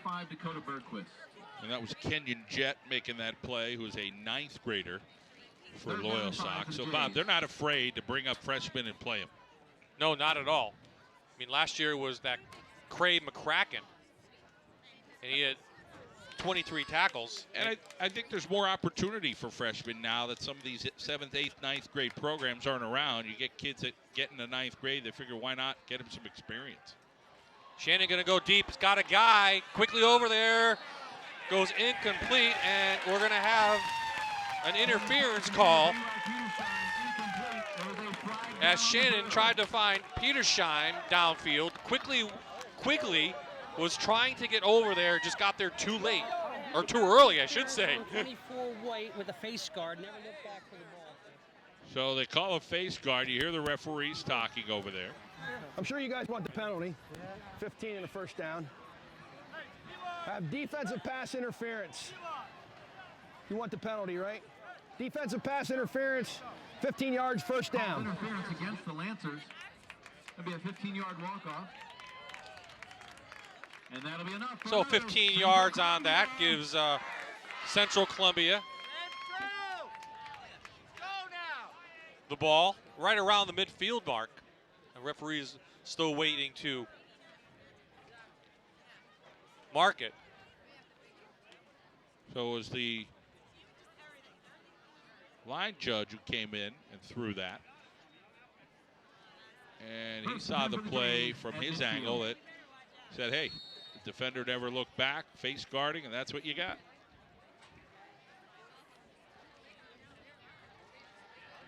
Shannon back, big rush. Couldn't get out of the second grasp, and that's a sack by Caden Stenslin. A second team P-Hack player, 6'1", 255. He's a senior. We got a couple juniors on that offensive line, but here's a senior, and Steslin, who's getting in, playing some good defense there for Loyalsock. And, one of those guys who's kind of called into duty, not a starter, but he'll come in and spell guys at the defensive tackle position, and you get tired after a while going against this offense. Well, that 3-man front, they've been rotating them well all night, but Shannon has room. Quarterback shoots through 9 yards up inside Loyalsock territory. At the 41 he goes. 14-yard gain for Steve Shannon. Well, you talk about a faker. Watch this fake by Steve Shannon. Look at that. Sells that well as Koch got tackled in the backfield and everybody chasing Shannon before Datris lights him up. Hakeem Fogan, number 40, the junior, just couldn't chase him down. So a third down coming up.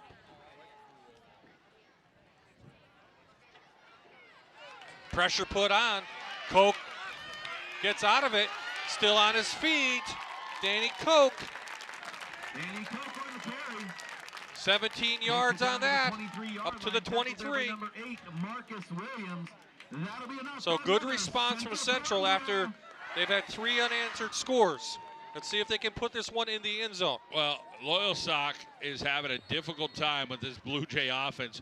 And there's some good blocking downfield over on Central's end. Austin Farber gets a block downfield to help spring Koch a little bit longer. No flag there, but Koch met hard at the line of scrimmage. No gain on the play. Taken down by number 25, Dakota Bergquist. And number 55, Justin So Wood. the Blue Jays offense has been potent tonight.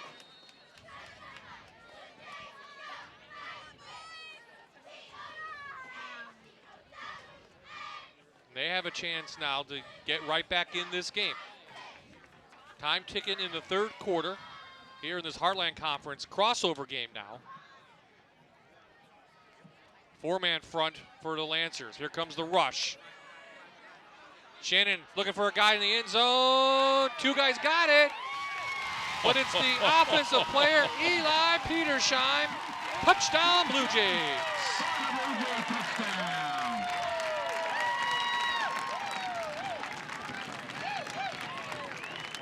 Boy, we've had some squeaky tight calls tonight, and this is another one right on the edge in the back of the end zone there.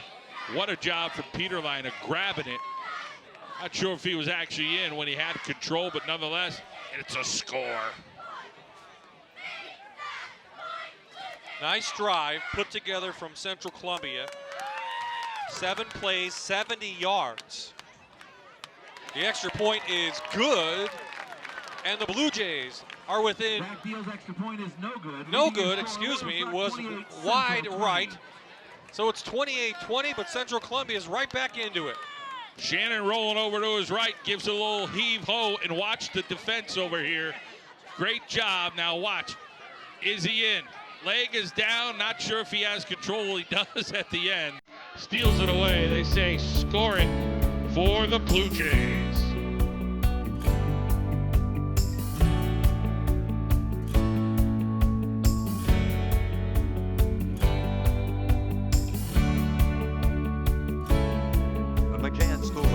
Technology Rivalry of the Week on My Network TV.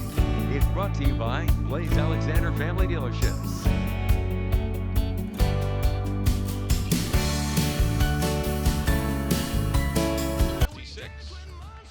Well, that should be on the other station, Fox.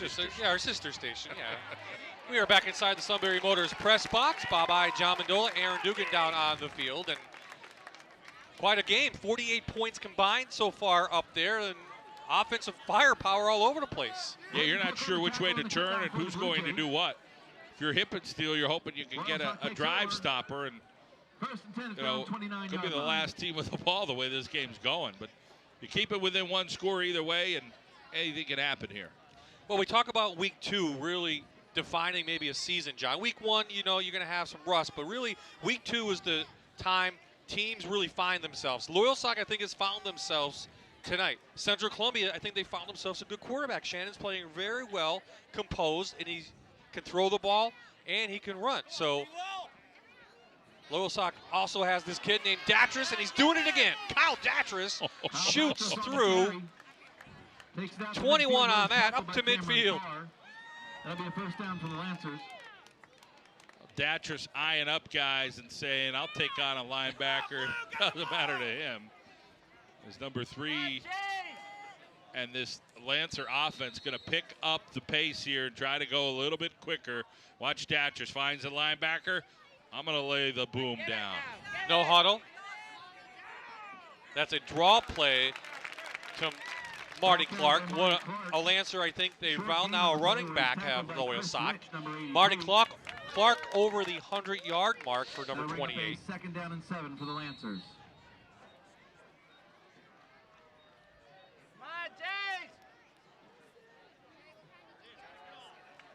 All day for Datras. Finds a receiver. Great footsie work over there.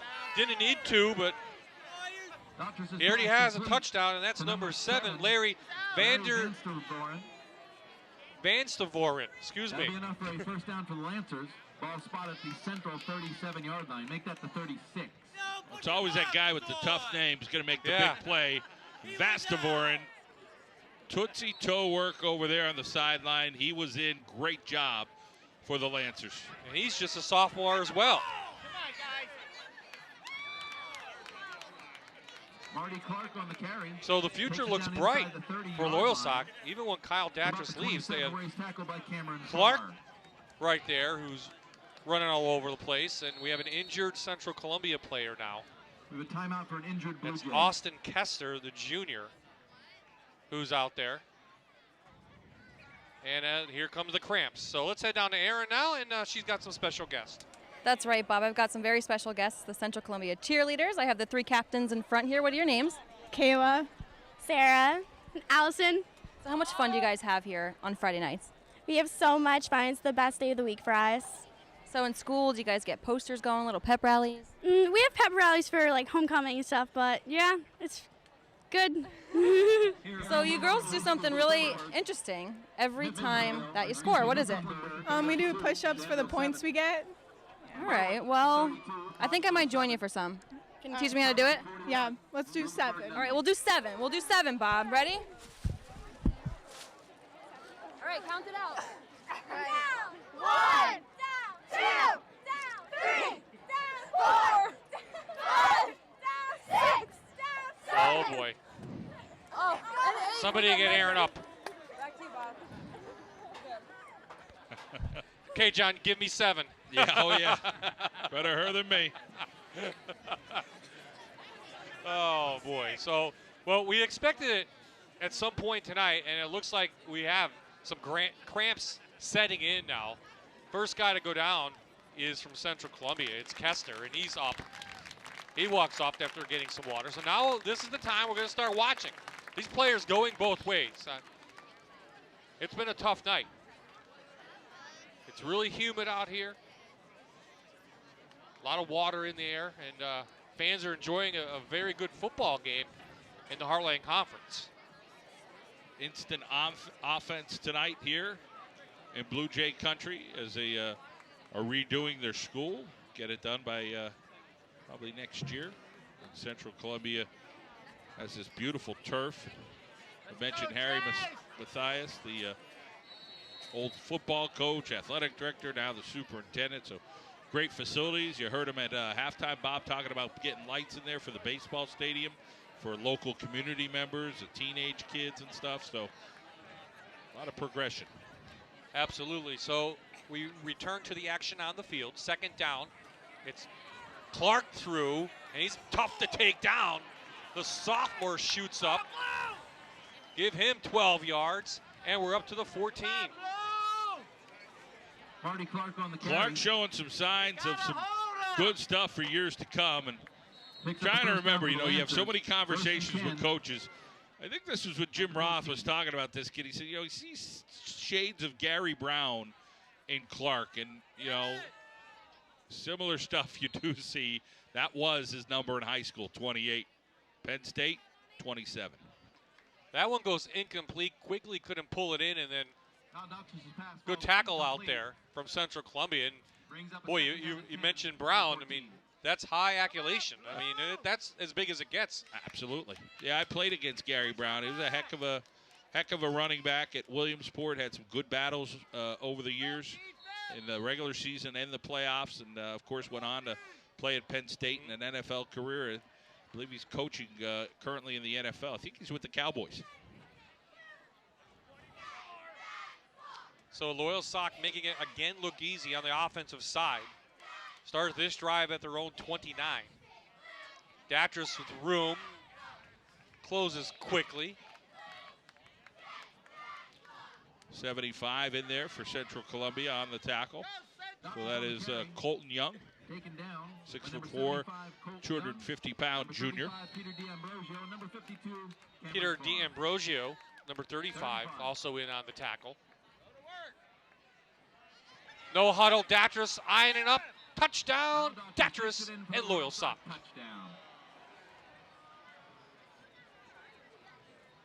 And you can hear the fans on the central side sighing, and that didn't take long.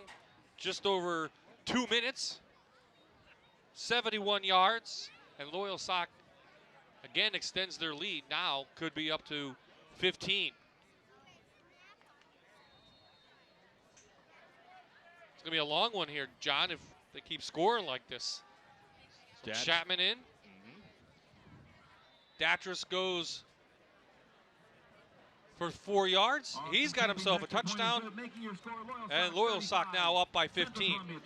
Oh, Kyle Datras rolling over to the right-hand side, gets a nice block over there from his sophomore running back, and just knows how to cut it up, cut it in, prance it in the end zone.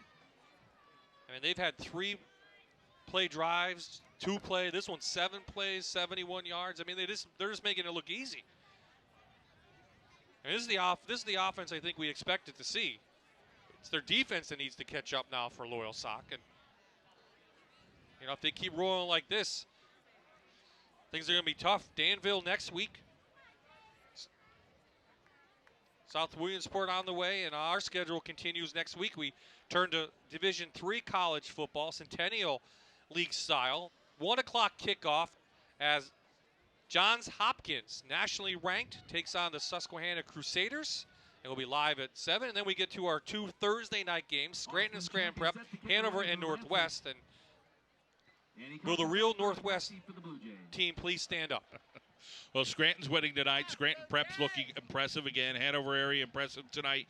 Northwest on the other end of that Dunmore game tonight. And, you know, it's one of those seasons when you open up with a couple of traditional teams and you move from single A to double A. Not an easy task. Not when you take on Lakeland and Dunmore in back-to-back games. So right here it is Koch from the 12. Koch with room. Datras misses. And Koch with a great return inside Loyalsock territory. It will finally be knocked out of bounds, and they'll place it at around the 45, I think. Make it the 47-yard line. So Central again, down 15 now, but not out of this one by any means. Well, Loyalsock was unable to outscore Mount Carmel last week. Now it is Central Columbia seeing if they could outscore the Loyalsock Lancers. And yeah, they're down 15 points, but you know, they're within striking distance. Great field position at the 47.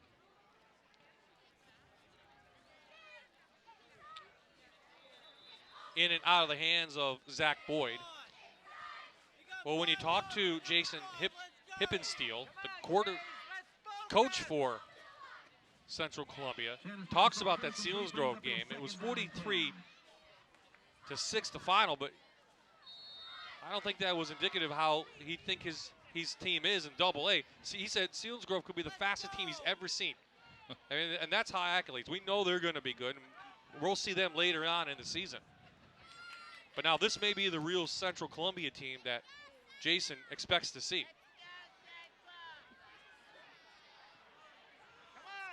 So Shannon returns, has a guy deep, and just goes out of the reach of Peter Shen.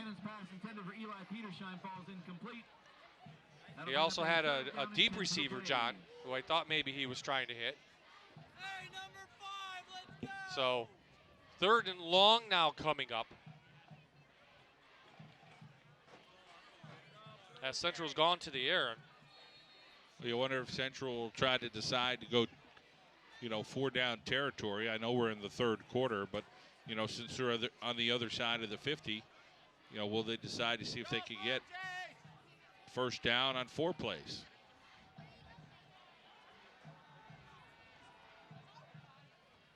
Loyalsock showing blitz. Instead, it's a 4-man front, and Shannon overthrows number 8 again, and this one goes incomplete. So Shannon off the mark, and brings on the punt team. Shannon will do the punting. So they had great field position off the kickoff, John, but just unable to do anything. Yeah, and Shannon has played so well tonight, just off on that series, and hopefully he's able to bounce back here for Central. You know, biggest thing now is securing the punt and make sure they get a stop. Nice low kick. Marcus Williams on the return. Has room. And he's knocked out of bounds around the 35-yard line. So Loyalsock up 15. Central's defense got to suck it up and make big plays, stop the Lancers if they want to have any chance of getting their first win of the year. Well, Williams, we've seen the type of versatility he has for Loyalsock. Gets a block from Datras over there. Boy, he's a beast. Datras not the biggest kid, but just plays with that tenacity.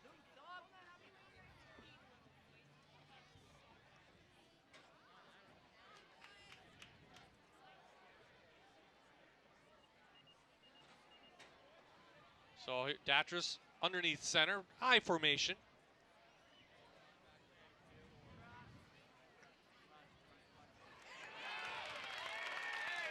Good defensive stop. T-Well shoots in. We saw him injured a bit a couple series ago, but he comes back in. He's a senior. He's a big kid, 230 pounds. Yeah, and of course, 5 tackles the other night at 72 last year for this Central Columbia defense. That's the way to do it. Keep it up now.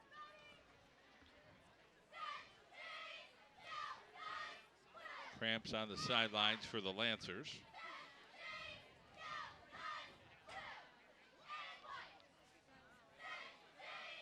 Now Datras is going to put it up in the air.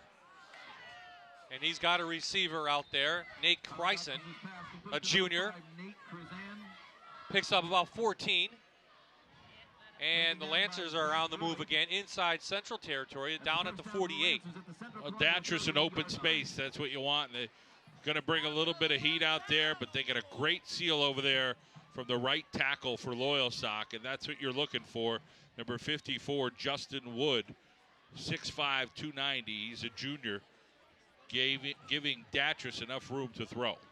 He had plenty of room to run, too, if he wanted. 4-man front. Central showing the blitz. They do on the run, but Datras open.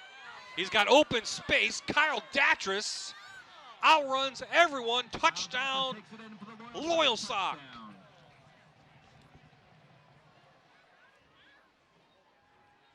48-yard sprint. They blitzed, they tried, and they got burned. But what an option that is when you got Datras and Marty Clark, 2 guys who've done a fantastic job this evening.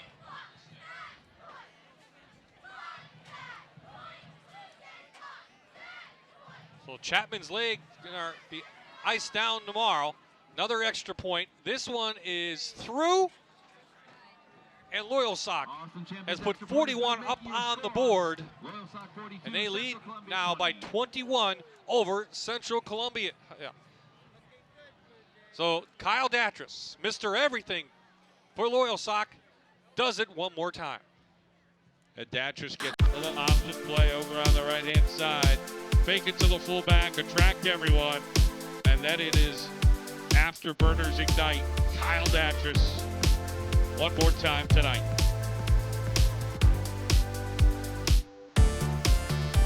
The McCann School of Business and Technology Rivalry of the Week on My Network TV is brought to you by Blaze Alexander Family Dealerships.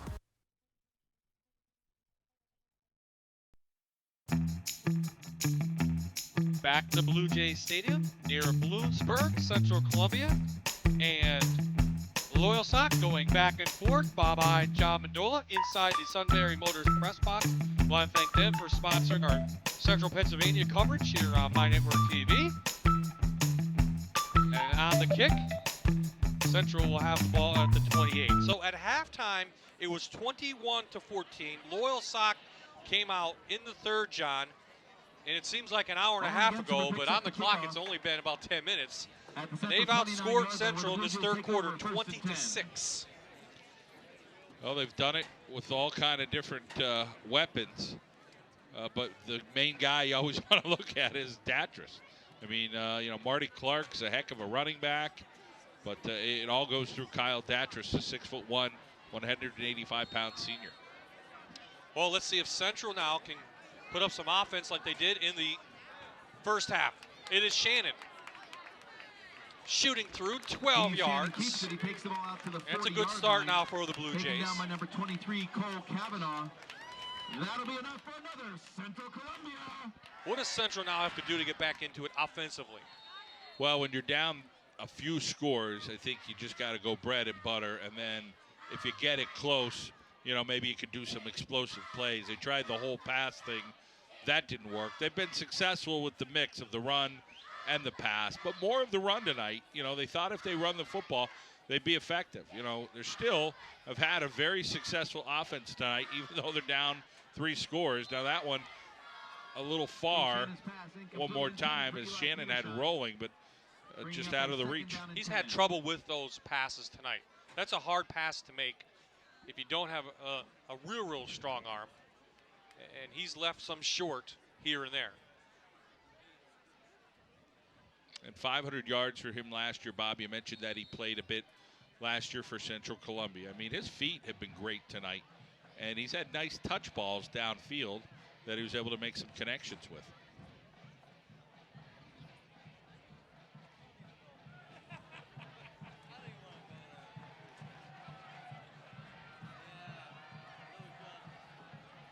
They'll hand it off inside now, and this is Koch cruising through.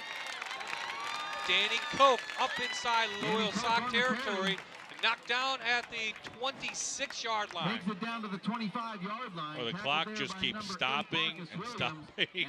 You know, whether it's a first down or a bad pass or what have you. You know, the clock stopping. We see what Shannon was able to do earlier, and then, of course, the running back, Koch, able to explode for good yardage and get it down to the 25-yard line. And Central Columbia looks like they're threatening to score here in the second half. They just need to keep doing what they're doing. Pump, touchdown, T-Well, Central Columbia.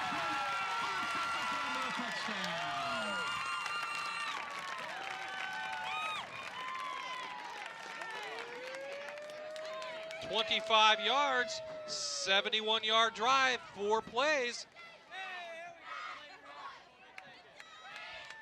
Not much time off the clock, and Central will go for 2. Well, you got to outscore him, and T-Well wide open in the middle of the field. He beats his defender straight down the center of the field, and there's some good points for the Blue Jays. Shannon, quarterback, keeper, 2-point conversion, good. So in the third quarter alone, these two teams have combined for 33 points. Central back in it now, 42.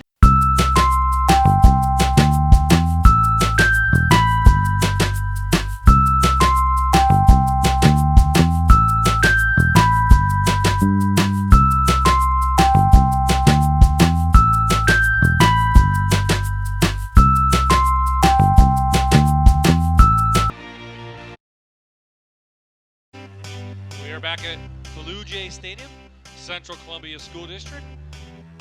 The robbery of the week. This is Quigley from about his 18. Oh boy. Fletcher Quigley inside Central territory. It's like electric football.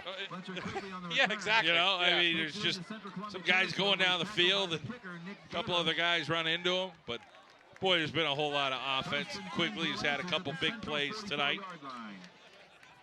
At that touchdown earlier, quickly finds a big seam in the center. You're thinking, can he turn on the afterburners and beat everybody? But he runs into a few guys right here and corralled by the Blue Jays. But again, starting position on the other side of the 50. It's been pretty consistent lately. Yeah, it's not taking them long at all to score. A lot of weapons now for Lancers. Here comes a blitz again. Clark tripped up. T-Well, and he's cramped up. Well, T-Well goes from scoring a touchdown to making a shoelace tackle. 2nd down and 8 for the Lancers. A little ginger getting up. He'll tough it out. He's trying to walk it off. Now he's bent over. We'll see if the refs see that or not. If not, here comes Loyalsock out of their huddle.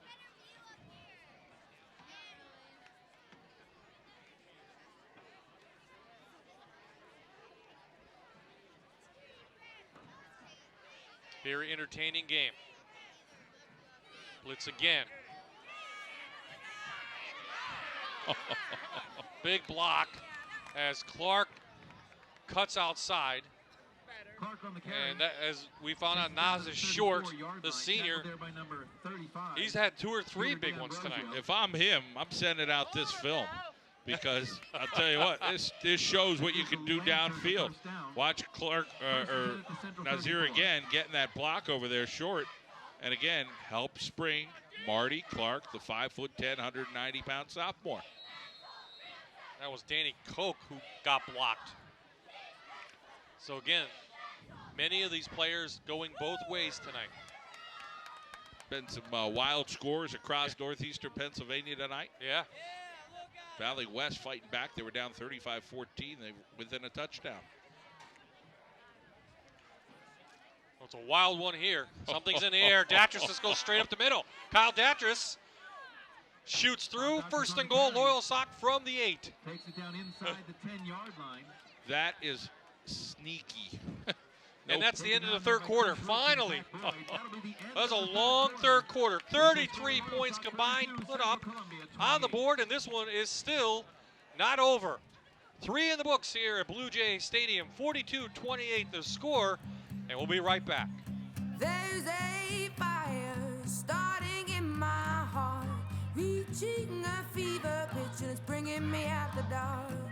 Finally, I can see you crystal clear. Go ahead and sell me out, and I'll lay your ship bare. See, I'll leave with. We are back in Columbia County. The Lancers, the Loyalsock, favorites coming in AA this year in District 4. They lead Central Columbia 42-28. There are the Lancer cheerleaders who made the ride down from Lycoming County. And we are in the Sunbury Motors press box. Bob I, John Mendola, Aaron Dugan down on the sideline. Kyle Datris gets a block, shifts all over. Nobody really makes an attempt, and he gets another touchdown, 9 yards. It's like it almost didn't happen, John. It's like, what just happened? Everybody's just standing around. They forget how to play football for a play? I don't know if they have an answer for Kyle Datris, and Coach Hippensteel kind of knew that, but can you outscore them? They put up 28. They got to get it within 1 score. They're still down 3 scores. They got close to that 2-score mark, but you got to get a stop at some point. Boy, it's awfully tough. Stop in number 3. Chapman's kick is up, and this one is good. So 48 up on the board for Loyalsock. Again, everybody kind of looking at Kyle Datris. Well, Kyle Datris that's what he does. He makes it look easy. Brings him in, brings another guy in, and just shifty enough to make 3 moves to the outside. And just shows his athleticism. Koch didn't know what to do. He just was sort of standing around. He was getting blocked, and at that point, it's over. So we got a penalty on the extra point. So it backs Loyalsock up, illegal motion. And now The referees stop it again. Oh, they marked the ball wrong. So that extra point went no good. Hang on, here we go. And let's try it again for Chapman. Austin Chapman, the senior. Holder is Kreisen, and this one is up, and this one is The extra point true. is good by Austin Champion, making your score Loyalsock 49, Central Columbia 28. So Lancers have come in and put up 49 on the board. Okay, Johns Hopkins in some polls is ranked number 4. Most of the polls, they have them between 15 and 17. They'll bring their high-powered team into Susquehanna, take on the Crusaders. Susquehanna tomorrow, and I'll be at the game, takes on Lycoming. So nice to see that rivalry back because they're the closest 2 Division III schools out here in Central PA. And then we have 2 Thursday games, Scranton and Scranton Prep, Hanover and Northwest. And John, you have some scores about some of these teams, Scranton and Scranton Prep. Both teams dominated tonight. Scranton over Hazleton area, and Scranton Prep dominated their game against Wyoming area. Hanover area, of course, they're victorious tonight. And then Northwest on the other end of a tough one as Dunmore took it to them pretty good. Our band director, Kevin Hiley, just handed me So a note. Northwest looks like they'll drop to 0-2. And we'll have them on a special Thursday game, and now it's an uphill battle for Carl Major's team, Doors open at 6:30 with the first band especially in going that on the field tough at 7 double A. o'clock. That's next Saturday. The first Okay, ever so Central Chapman Columbia tees it up marching band again exhibition. for the 8th time tonight. Unbelievable. Koch, Boyd back to receive. Seen this one again, it's deja vu. Looks like Teewell has it, and he's up to the 48. So the offenses have had the starting position they need. I don't think this one is over yet, at least from a scoring standpoint.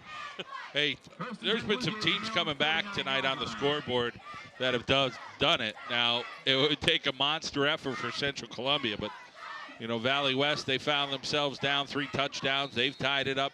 Pittston area was down like 3 or 4 touchdowns. They've taken the lead with a minute to go over Valley View. It's just that kind of night tonight. So, you know, will Central Columbia, I would imagine they're putting this one in the end zone. I'm not betting against it. It's just, will Loyalsock score again? Probably as well, though. How about this? Koch off to the races. Danny Koch inside the 10. Koch's a good running back. I mean, here's a kid that's 6 foot, 165 pounds. He's worked hard all night. They're leaving it all on the field tonight. I mean, hats off to Central Columbia. They could have folded their tent here in this second half. They just keep going. I mean, the offensive line's getting guys to fall down.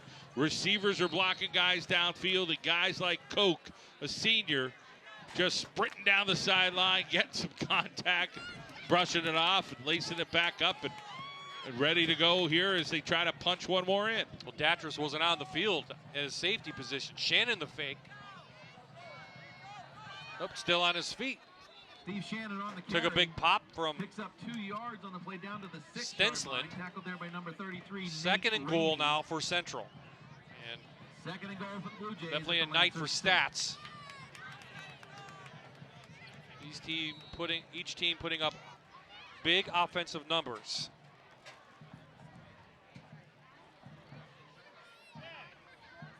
And we're only in the 4th quarter.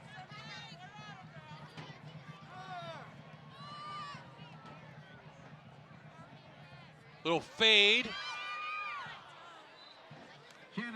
Goes incomplete, trying to hit Eli Petersheim. Well, Marcus Williams, he's tough to throw against him. He's a good defender back there. 5'9", about 175 pounds, just a good athlete. You see they try going over on that side. Earlier they got a score on the left side. Now they're trying to go over to the right side. And the receiver stole one away from Williams earlier, but he plays it close to the vest. So 3rd down and goal.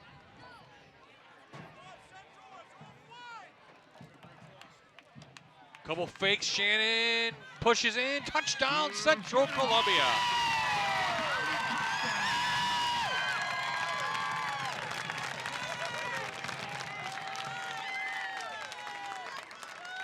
Well, process of elimination is, do you try to keep going for 2 to see if you can catch up to their score and get it closer? I mean, it's one school of thought here. Well, they're going to send the PAT team out. Datris Shannon Datris. Deal in.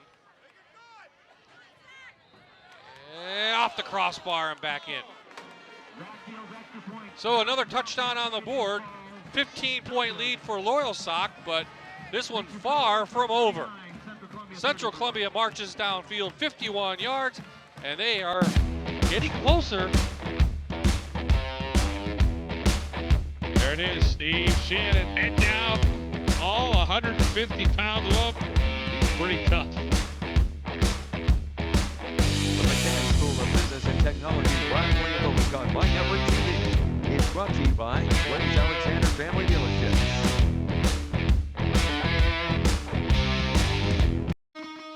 Welcome back. I'm over here with the Loyalsock cheerleaders. I have the captains in the front. What are your names? Megan. Sydney. Erica. You guys having a blast tonight? Yeah. So what's the best part about being a Loyalsock cheerleader? Probably that our entire squad is so close. We're all like a family. So it's a lot of fun to cheer on the boys when we have all of us together. So Friday nights, is that what you guys look forward to all week? Yes, it's the best. We love cheering on our team. Dancing is the best. We love dancing with our band. Shout out to our Lancer band. They are great. Shout out Lancer band. All right, Bob, let's go back to you. Well, if this score continues, they'll have a nice bus ride back. Flag down on the kick. Yeah, right. So now the officials are going to talk it over. Fritz Snyder, our District 4 officials, Larry French, Scott McGlynn, Robert Coffey, David Moser, and William Rarick, the rest of his staff tonight. You can't block him before it goes 10 yards. Illegal block. 15 on the end, first down. So explanation given to Coach Hippensteel. And you heard it. So now Loyalsock will take over. What you don't want to do, John, is give them field position. I don't think they could be any closer without being in. So they'll have the ball at the central 34-yard line. And don't get up, don't blink, because this could be a quick one. Well, there's 10:41 to go here in the fourth quarter. And this game may go till 10 o'clock. It's going to go, yeah. Clark comes through, and there's a cramp. On the carry. Kester cramping up. Taken down by Austin. He'll stay down a couple minutes. So Colton Maurer. Clark picks up a couple. Pick up a 3 on the play, brings up a second down and 7. Kester able to get off. Well, Kester makes the tackle, then cramps up, so able to hobble off. Thought maybe he'd sit on the carpet for a little bit, but he gets off the field as Central's down 15. Seeing if they can dig a little deeper here and find a way to stop the Lancers of Loyalsock, who have scored on almost every possession. Well, in the third quarter they have.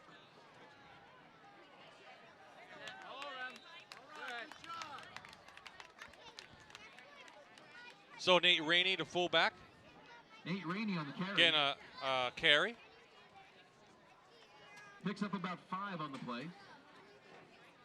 Brings up a 3rd down and 5 for the Lancers. So Rainey and some of this Loyalsock offensive line, Dunkelberger, McCracken, Stensland, Harrison, Wood up front. So another run, and Loyalsock not in any hurry, really, letting the play clock go down now. They're in that mode. Run time off the clock. Blitz option. Clark hurdling people. He's going to be close, but it's going to be 4th down and say call it about 2. And did you see that highlight last week of Kyle Datris hurdling the Mount Carmel defender? Talk about legs. Clark hurdle here on a hurdle. Great job out here on the Central defense, getting off blocks and trying to get in the way. And I believe Danny Koch, one of those guys. Opportunity now for the Blue Jays defense to make the stop.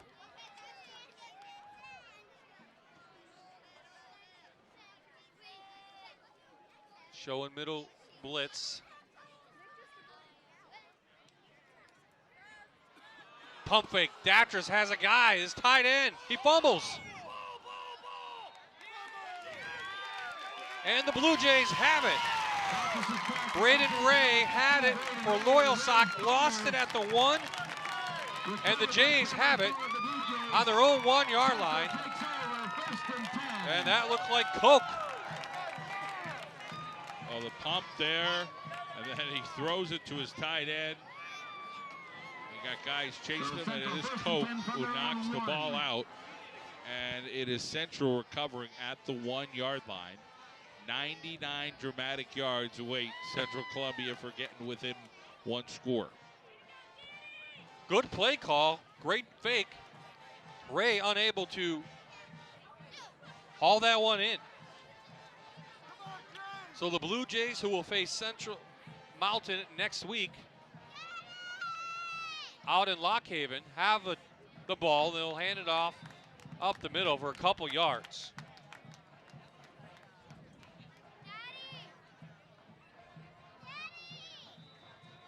Lancer down on the turf here. Frankie T-Well on the carry. Picks up 4 yards out to the 5-yard line. Brings up a 2nd down and 6. Timeout on the field for an injured That might be Lancer. Stensland. And there you see everyone taking a knee, and that's what you do now. As the cramps are setting in here in the 4th quarter on a hot, humid September night.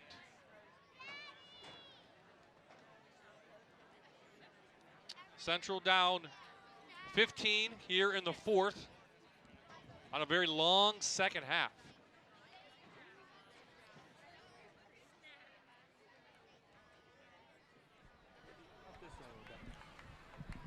Light.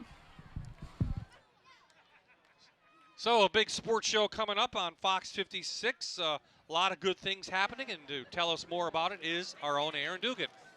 Hey, Bob. Definitely excited to have that sports show back. Last week was the season premiere. Tonight, our 2nd episode. We have a lot in it, a lot to get to. Here's a little preview of what you can see on tonight's show at 11 on Fox. We have 2 college football previews. PSAC play opening tomorrow, of course. Bloomsburg University. They're trying to replace Franklin Kouyaté, the school's all-time leading rusher. Let's see if they can do it. And Lock Haven University, they had 3 wins last year, and that was their best season since 2004, so they're definitely rebuilding. They'll be on the show. We also have Dallas girls soccer. They have 11 returning starters, including Talia Zatkowski. She had 44 goals last year. Pretty crazy. We also have the Wyoming area cheerleaders and our brand new Who Is segment with Tamaqua's Devin Murphy. And he might just ask somebody to the prom on the show, so you have to tune in to see that, Bob. Who is he going to ask? That's all we know. Well, it might be a celebrity. Okay. So well, you'll have to check it out. Hopefully she'll say yes. It's not you, right? Tell the viewers. No, it's come on, Bob. I'm not a celebrity. You're a celebrity. No, you are. You're the Bob-eyed. Well, you're Aaron Dugan. Okay, well, back to you, Bob-eyed. Now that we know who everybody is, John Mendola, Central has the ball. And we're about 8:28 remaining here or so in the 4th quarter. Still think we're in the 3rd for some reason. It's getting late. John's checking his watch. Shannon in his own end zone, going to haul it out. Quigley on the defense as they try to hit Boyd over there. Let's talk about Double-A in District 4, John. Big news, of course, Southern Columbia moves up. So Loyalsock, Southern Columbia, Central Columbia, Troy, who won it last year. And then you got a whole bunch of teams right down the middle, and they do 3 weeks of playoffs. So whoever comes out of that is always battle tested, and they do well in the PIAA state playoffs. Yeah, Montoursville, they got to win against South Williamsport week 1. You throw in Mount Carmel, of course, they get a win over Loyalsock. So it's really going to be a dogfight when you throw in Southern Columbia. That'll add to it as we have a flag on the field. But I think Troy might be that team again. Yeah. The entire offensive line back. We have They're a dead big. ball, false start on the offense, half the distance, still third down. Maybe half the distance to the goal. Troy with a big win last Brings week. up a 3rd down and 8 for the Jays. So 3rd down coming up. Call it 8, and they're on their own 3-yard line after the fumble from Loyalsock.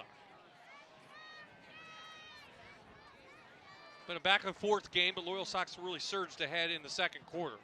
Shannon back on a quick slant. Can't hit Boyd, so now the Blue Jays may be forced to punt out of their own end zone. 4th and 8.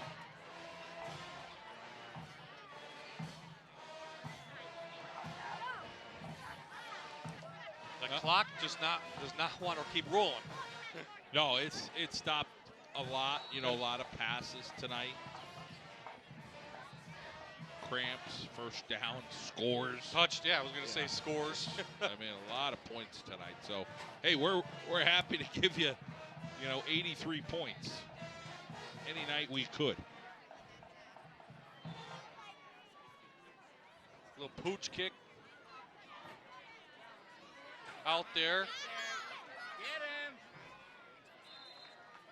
Kavanaugh, the freshman, hauls it in, and again, very good field position for Kyle Datris and the Lancers. By Danny Koch. Right at the 30-yard line. Ball being spotted right at the 30-yard line. 1st and 10 for the Lancers. Loyalsock again next week will take on Danville, but then the matchup in Division III that people are looking forward to is on the 19th against South Williamsport, and Bragalone, Dominic Bragalone for South Williamsport. Again, a lot of teams looking at him. Division I, great speed, just a powerful back, and that should be a heck of a game on the 19th. Yeah, I haven't seen Bragalone in person. Heard great things about him for the Mounties. Not able to overcome Montoursville last week, but that was a real tight affair. Couple of points. we're seeing a lot of those on the scoreboard in the first 2 weeks here of the high school football season. That we are, John. So John mentioned 83 points put up tonight. Whole bunch of just about half or a little more than half here in the second half. So timeout called by Loyalsock as they will have the ball.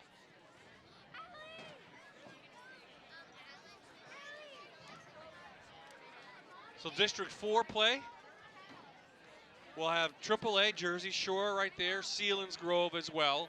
Probably those two teams in AAA.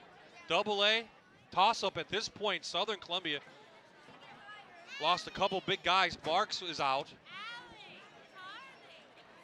And then they had another wide receiver go out last week. So Jim Roth's team shorthanded.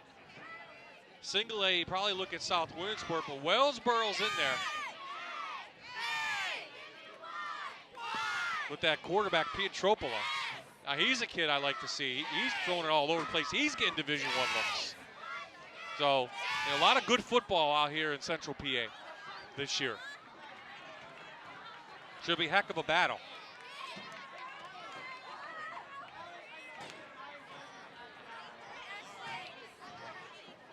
So Loyalsock has the ball. Looked like a busted play. Datris taken on the run behind the line of scrimmage. So about a 2-yard loss, but clock finally keeps rolling. I think that's part of the philosophy from Coach Van Fleet right now. He just wants to get this game over with and make sure he can get out of here healthy. And you're right. Looked like a busted play. He looked out there, saw Quigley hanging out, but said, you know what? Let's just get 30 more seconds off the clock and get us under that 7-minute mark and see if we could wear this clock down a little bit and maybe at the same time see if they get a little closer to punching one more in. Big nights from Marty Clark and Kyle Datris. Sophomore picks up a block. Marty Clark still on his feet, all the way inside the 5. First and goal, Loyalsock. Down inside the 5-yard line.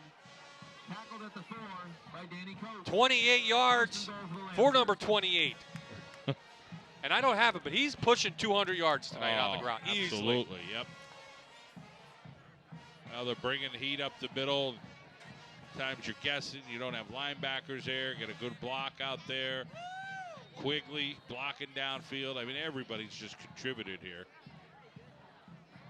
Almost a late hit, but down at the 2-yard line. Again, I think the central defender wasn't sure if he was down. He's just one of those kind of guys. Clark has really been outstanding.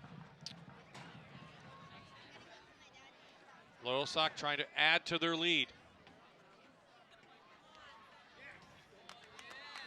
Helmets flying all over the place as Ikeem Fogan, on the carry. the junior, gets the carry. And a couple yard loss. T-Well loses his helmet, so he'll have to come out. And Fogan will go off. Oh, it's going to stay.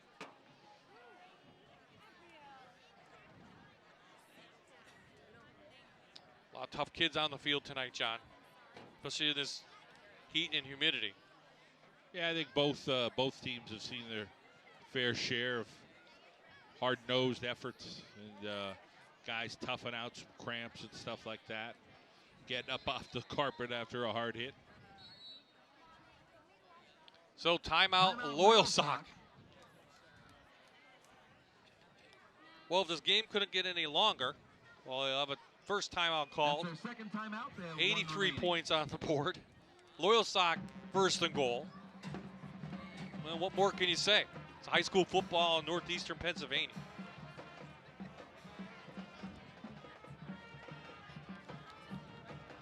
The NFL regular season kicks off this Sunday. Redskins, Texans. two first-time NFL head coaches fair. Jay Gruden battles former Penn State head coach Bill O'Brien. Then at 4, 49ers take on the Cowboys. Colin Kaepernick will lead the 49ers into the Cowboys Cathedral, take on Tony Romo. Coverage begins at noon, only on Fox 56. Well, if you're a Philadelphia Eagles fan, you're going to have to find another place to watch the game. It will not air in our market. That is that quirky rule that the NFL puts in.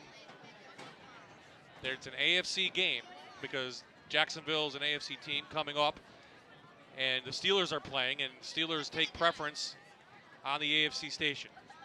So can't blame the TV stations. You have to blame the NFL. That's the way the NFL sets it up. Call them. Don't call us. We do the best we can. We try to get the teams you want to see, but it doesn't always work out that way, John. You know. Yep. So after the timeout, Loyalsock will come back out. Kaya Datris, a couple touchdowns himself through the air and on the ground. He'll set it up. He's got a wide open player. That is Quigley. He just marches in and no defense out there for the Blue Jays. And it's another touchdown for Loyalsock. 7 yards on this one.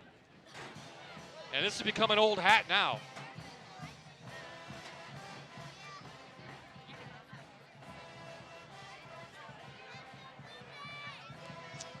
$55 on the board for the Lancers.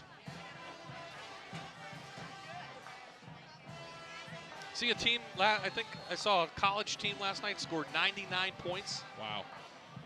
Division II, yeah, down in Texas. 99 points. And the other team, I think, scored 50-something or 60. Chapman again is true. Another extra point for him, and it's 56-34. The score now here at Blue Jay Stadium. Bunch of fans still hanging on, and this one.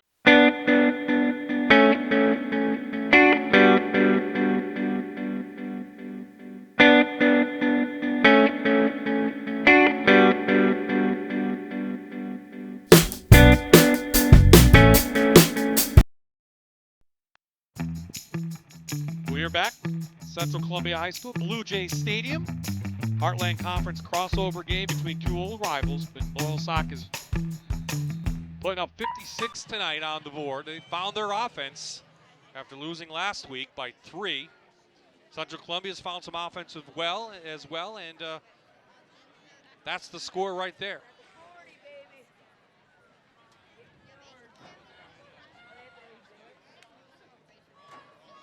Points 90, here John. tonight. Yep.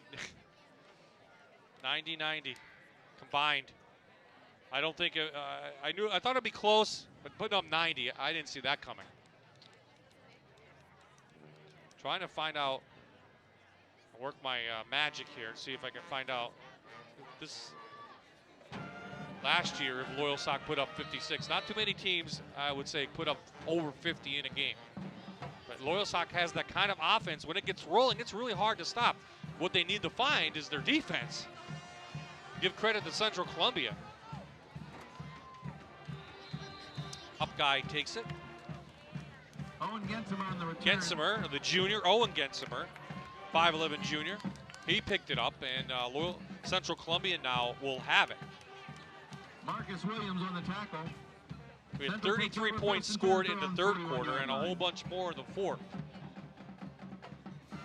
And believe it or not, Central Columbia actually led this one early, 7-0. It seems like days ago, but it's just a couple hours. They were actually led 14-13 at one point, but were trailing 21-14 at the half.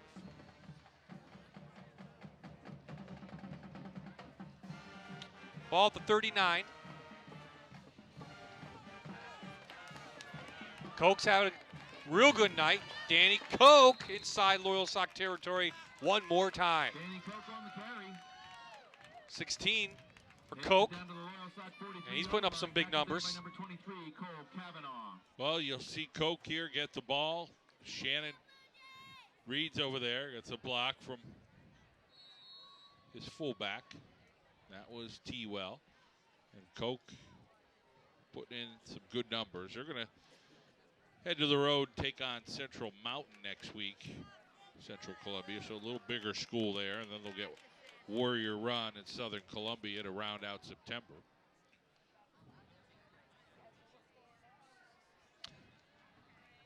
Loyalsock 36 points was the most last year. Shannon downfield. Oh, almost a tip drill. In and out of the hands Steve Shannon's pass intended for Austin Farber. of the defender. There you see him, number 23 for Loyalsock. That's Cole Kavanaugh, the freshman. He's been in there a lot tonight. Shannon able to get outside, roll, get his hips into this one. Almost gets the lucky tipper, but a little far. Nothing would have surprised me at all. Boyd didn't out and up. The out was wide open. I don't know if they'll come back to that as Boyd comes over on this left-hand side now with Koch in the backfield, the senior. They'll give it to Koch. He's got a hole. So Koch shoots through for 12, and they're at the 31 now. Takes it down to the 31-yard line of the Lancers. I say, man, he is giving it his all, him and these other Blue Jays tonight.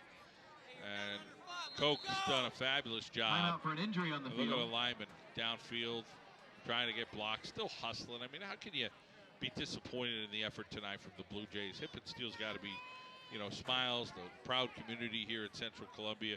I mean, they're fighting right to the end, and it's been a good attitude effort. I mean, that's what you want out of your team. There's nothing more you can ask for. Sometimes you run into a better football club. Oh, they keep coming back, and you know, you talked about the offensive line of Young, Chamberlain, Yerkes, Scanton, and Zaleski have played very well tonight offensively, opening the holes for Koch and Boyd and Shannon as well.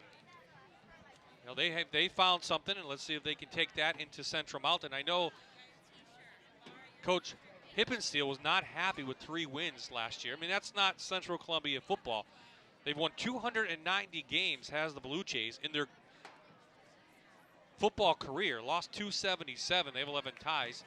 But they haven't won a district title, John, in 20 years. And that's kind of surprising for Central Columbia. Now, it's not easy, especially out here. Right. So much good competition year in and year out. And teams just reloading, that's for sure. That's some good ball players over the years. Those Sunday brothers are pretty darn good football players. Shannon fakes it, but he can't. Steve Shannon on the keeper. shake Aaron Weaver, the senior who shoots in for a tackle. Keenan Jett. Second down coming up.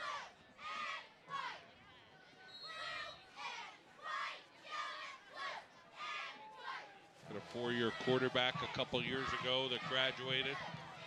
Time goes by fast. It's probably like 7 years ago. But, you know, you think it's a couple. This is Cook, a junior, with Coke out. Coke on the sideline, stretching out, getting some water. And third down now for the Blue Jays on the way. Line, taken down there by Braden Ray and number 43, Alden Melito. Third and 8 for the Jays. So a lot of big scores around the area this evening. A lot of good offense. Shannon completes it. Complete to Austin Farver. Austin Farver, he pulls it in, and they'll move the chains again. Central Columbia band firing up the music right now as the Blue Jays look to get a little closer. Good block over there on that right side from Central. Eric Zaleski, 6'1", 215 pounds. More yardage for the Blue Jays. Yard line. Taken down there by Marcus Williams. Well, you know what? They're not giving up. You know, they're going to keep playing and see what happens. You never know what could happen. 3:30 left or so in the game. Cook to the 1. He was down. Britton Cook, who had just 9 carries last year, has 2 straight here. Last week, though, he had 65 yards. Did have a 43-yarder against Selinsgrove.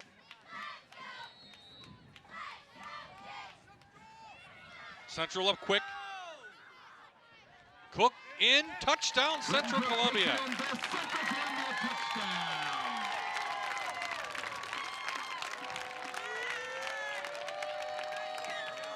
So a 61-yard drive.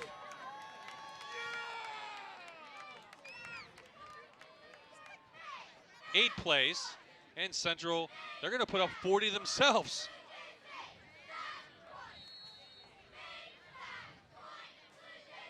And they'll go for 2, it looks like. And try to get within 2 touchdowns.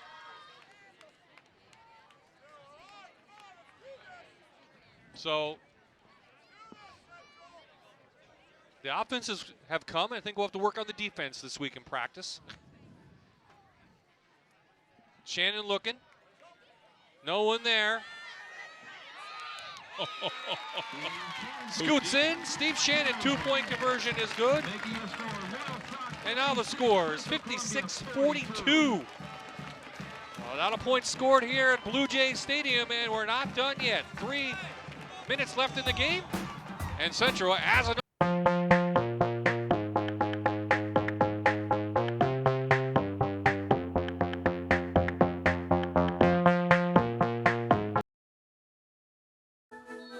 We are back at Central Columbia. They're going to play this to the end. Onside kick, kind of a scooch kick, I should say. And still on his feet is Cardale Taylor, the junior, and Loyalsock will have the ball again in Blue Jay territory. Number 1, Cardale Taylor on the return takes it into Central Columbia territory. Yeah, let's see the 38-yard line. And Chris Rich. First and 10 Lancers at the Central 38. So let's see if Datris comes out.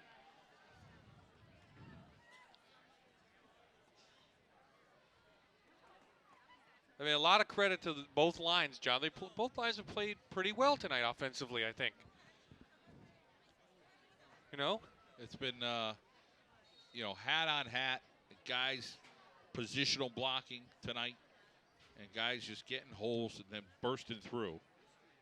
And here comes Marty Clark, the sophomore tailback, back onto the field.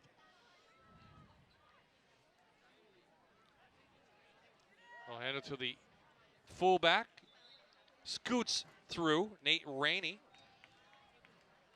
good good for about 5. More importantly, it keeps the clock rolling. Takes it down to the 33-yard line. 3 timeouts for Central if they want to use them.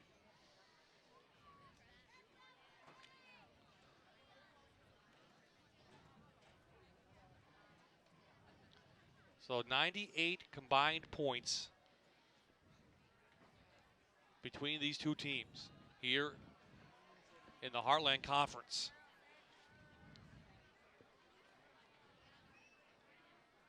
Well, no touchdown yet, but there's a fumble. And Central has it. Koch gets it, and the Blue Jays, well, do I dare say still alive, John? 1:58 remaining. The ball on the carpet, and Central Columbia coming up with it. Blue Jays and Steve Shannon not give it up, and it's just par for the course tonight for Central. Come out every play, punching that time card.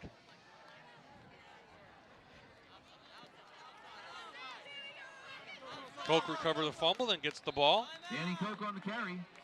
Takes out to the Taylor 30-yard line where he's tackled in by now, number 1, the Tyrell junior. Taylor. Makes the Pick up a 2, defensive brings up stop. a 2nd and 8 for the Jays. Datris comes back onto the field at the safety position just in case.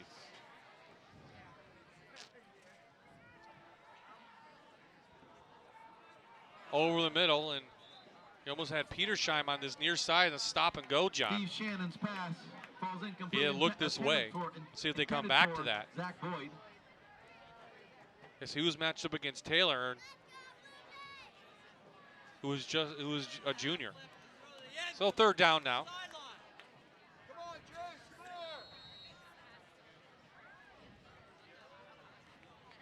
Central Columbia again off to Central Mountain next week. Then in a couple weeks they have Southern Columbia here, and then Mount Carmel on the 24th here.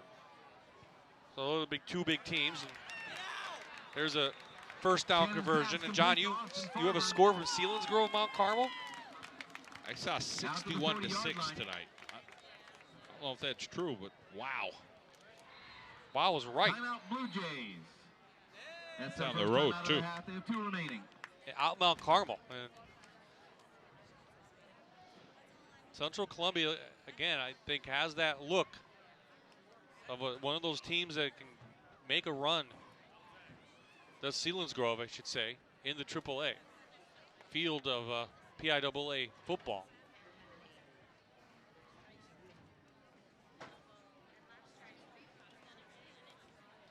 As we have a stoppage of play. Water being served around, and timeout called by Central. So, John, you have your radio show tomorrow morning.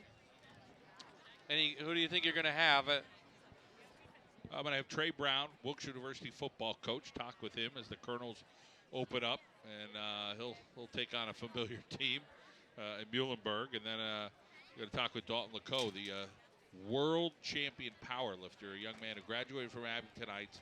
He enrolled at Lackawanna College, going to be a student there. Wanted to stay close to home as a family farm, but he deadlifted 501 pounds, and he only weighs 116.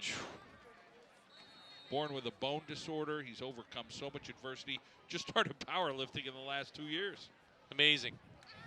What an amazing kid. So after the timeout, Central comes out and they go downfield, looking for Boyd, overthrown.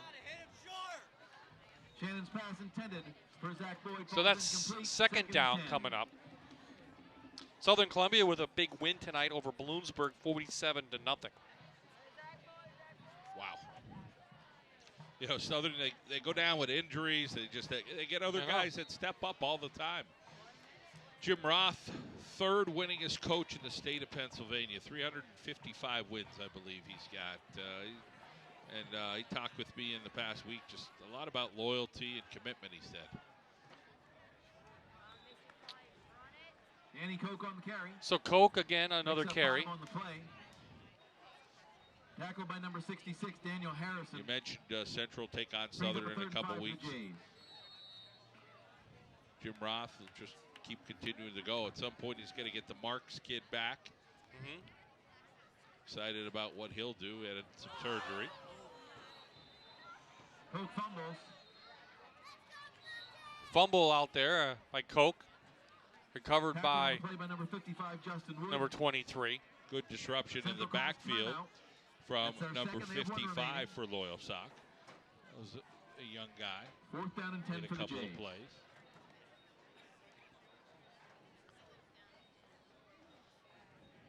So next week we are headed for college football out at Susquehanna University as they'll take on Johns Hopkins. Interesting to see what the Crusaders have out there this year. They'll take on the Bluejays, coincidentally. Johns Hopkins. I like to see it going to Lycoming tomorrow. Again, they're a favorite of MAC, so they're going to play Susquehanna. I like to see what they have out for the Warriors. Well, Lycoming, as you mentioned, is going to be one of those teams in the MAC that everybody's looking up to. We see Scranton Prep.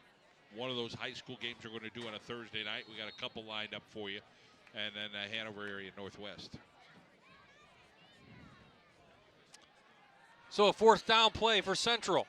And it falls in and out of the hands of their fullback, Frankie Tewell. And that will give the ball over to Loyalsock. It should wrap this one up.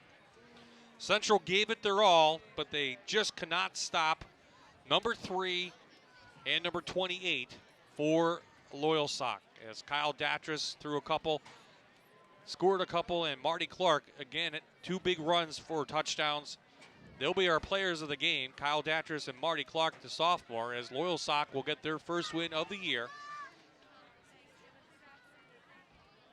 And they will take on Danville next week at home. Loyalsock opening with 2 on the road, and you figure, well, 1-1 they come out, that's okay, Central, meanwhile, has to regroup, play a quad A team next week.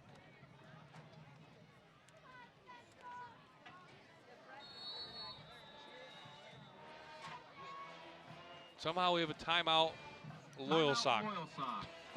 Not sure, maybe just not enough players on the field, but let that one go.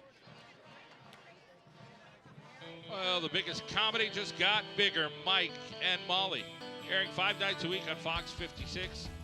Starting in a couple of weeks, Monday, September 22nd. See the proof that love knows no size.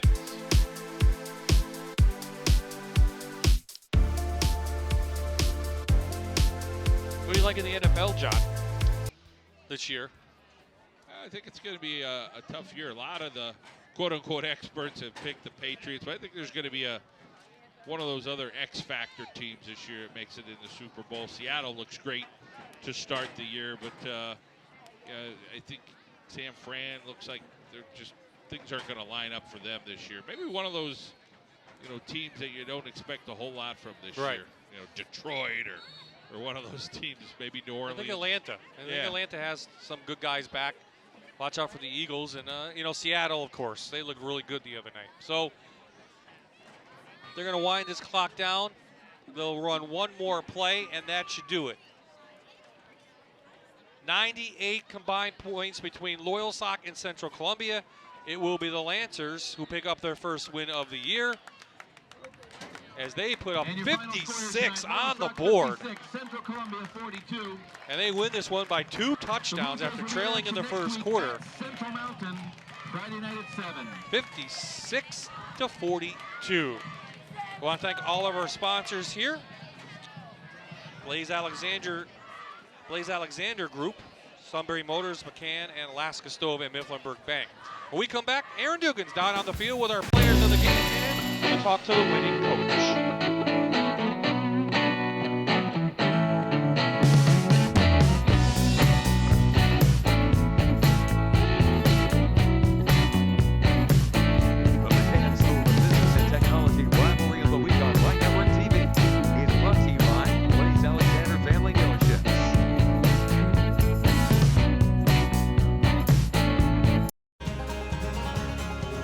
back in the Sunbury Motors press box. Glad you could join us for a long night of high school football, but entertaining nonetheless, John. It was. I mean, so many points all over the place, and it was very exciting. Congratulations to Loyalsock. Well, let's talk to their winning coach right now. Justin Van Fleet is with our own Aaron Dugan. Well, Coach, 98 points on the board. It's almost like a basketball score here tonight. I'm sure you're really happy about those 56 points, but those 42, maybe not so happy? Yeah, I'd say offensively, the only thing that stopped us, we had 2 fumbles in the red zone. The score would have been certainly higher. Offensively, I think we're very powerful. We came a long way since last week in terms of just execution. However, defensively, we ended up taking a step back in terms of what we're trying to do. We had a lot of people on the sidelines with injuries early in the game who were key contributors on the defense. Luckily, all the injuries are things that we'll bounce back from, and we'll be able to get back and go after it. But certainly, I'm sure you guys on TV were happy with that game and excited, but as a coach, I'm not quite as thrilled. Like you said, 56 points, excited. 42 points, not acceptable. Right.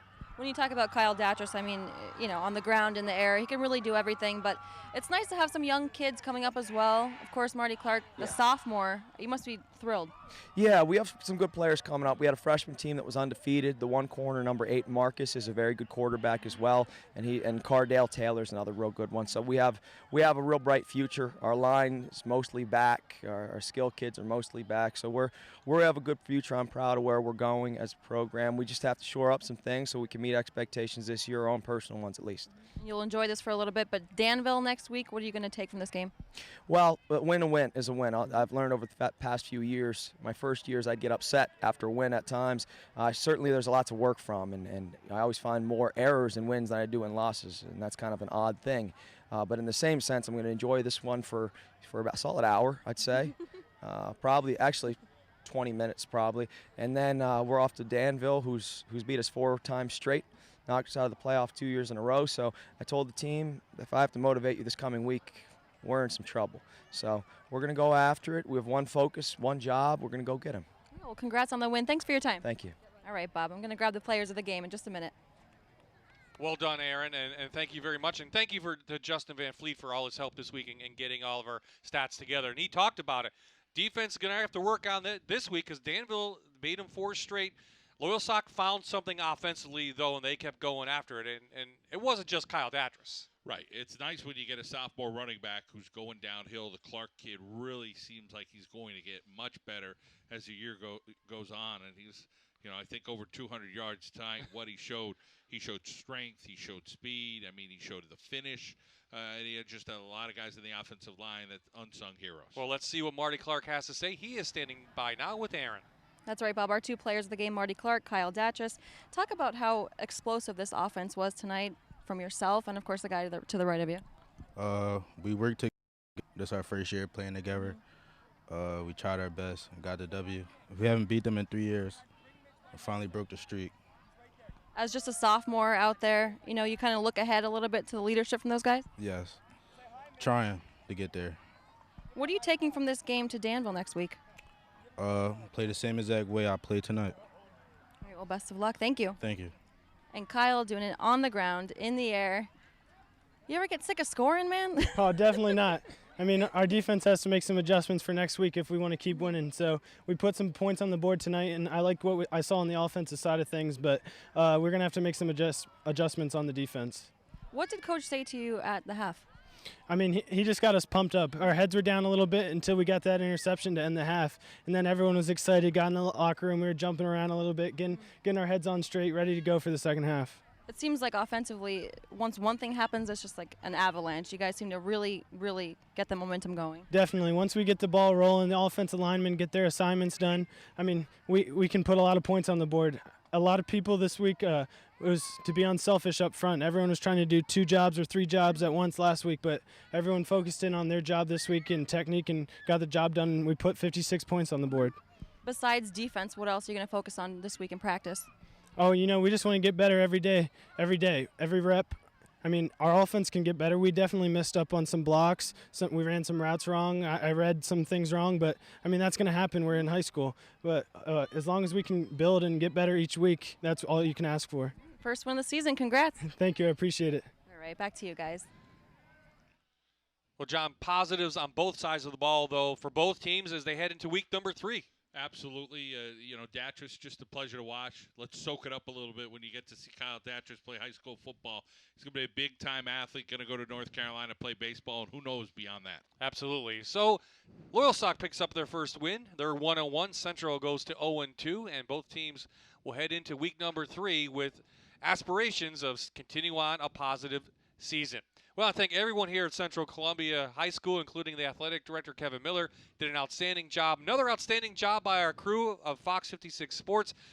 Hot, humid, but didn't stop them from having a great game. Well, next week, we have college football on My Network TV as John Hopkins takes on Susquehanna. We'll be live Saturday at 1. So for the entire crew, this is Bob I signing off. We'll see you next week in Selinsgrove.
McCann School of Business and Technology.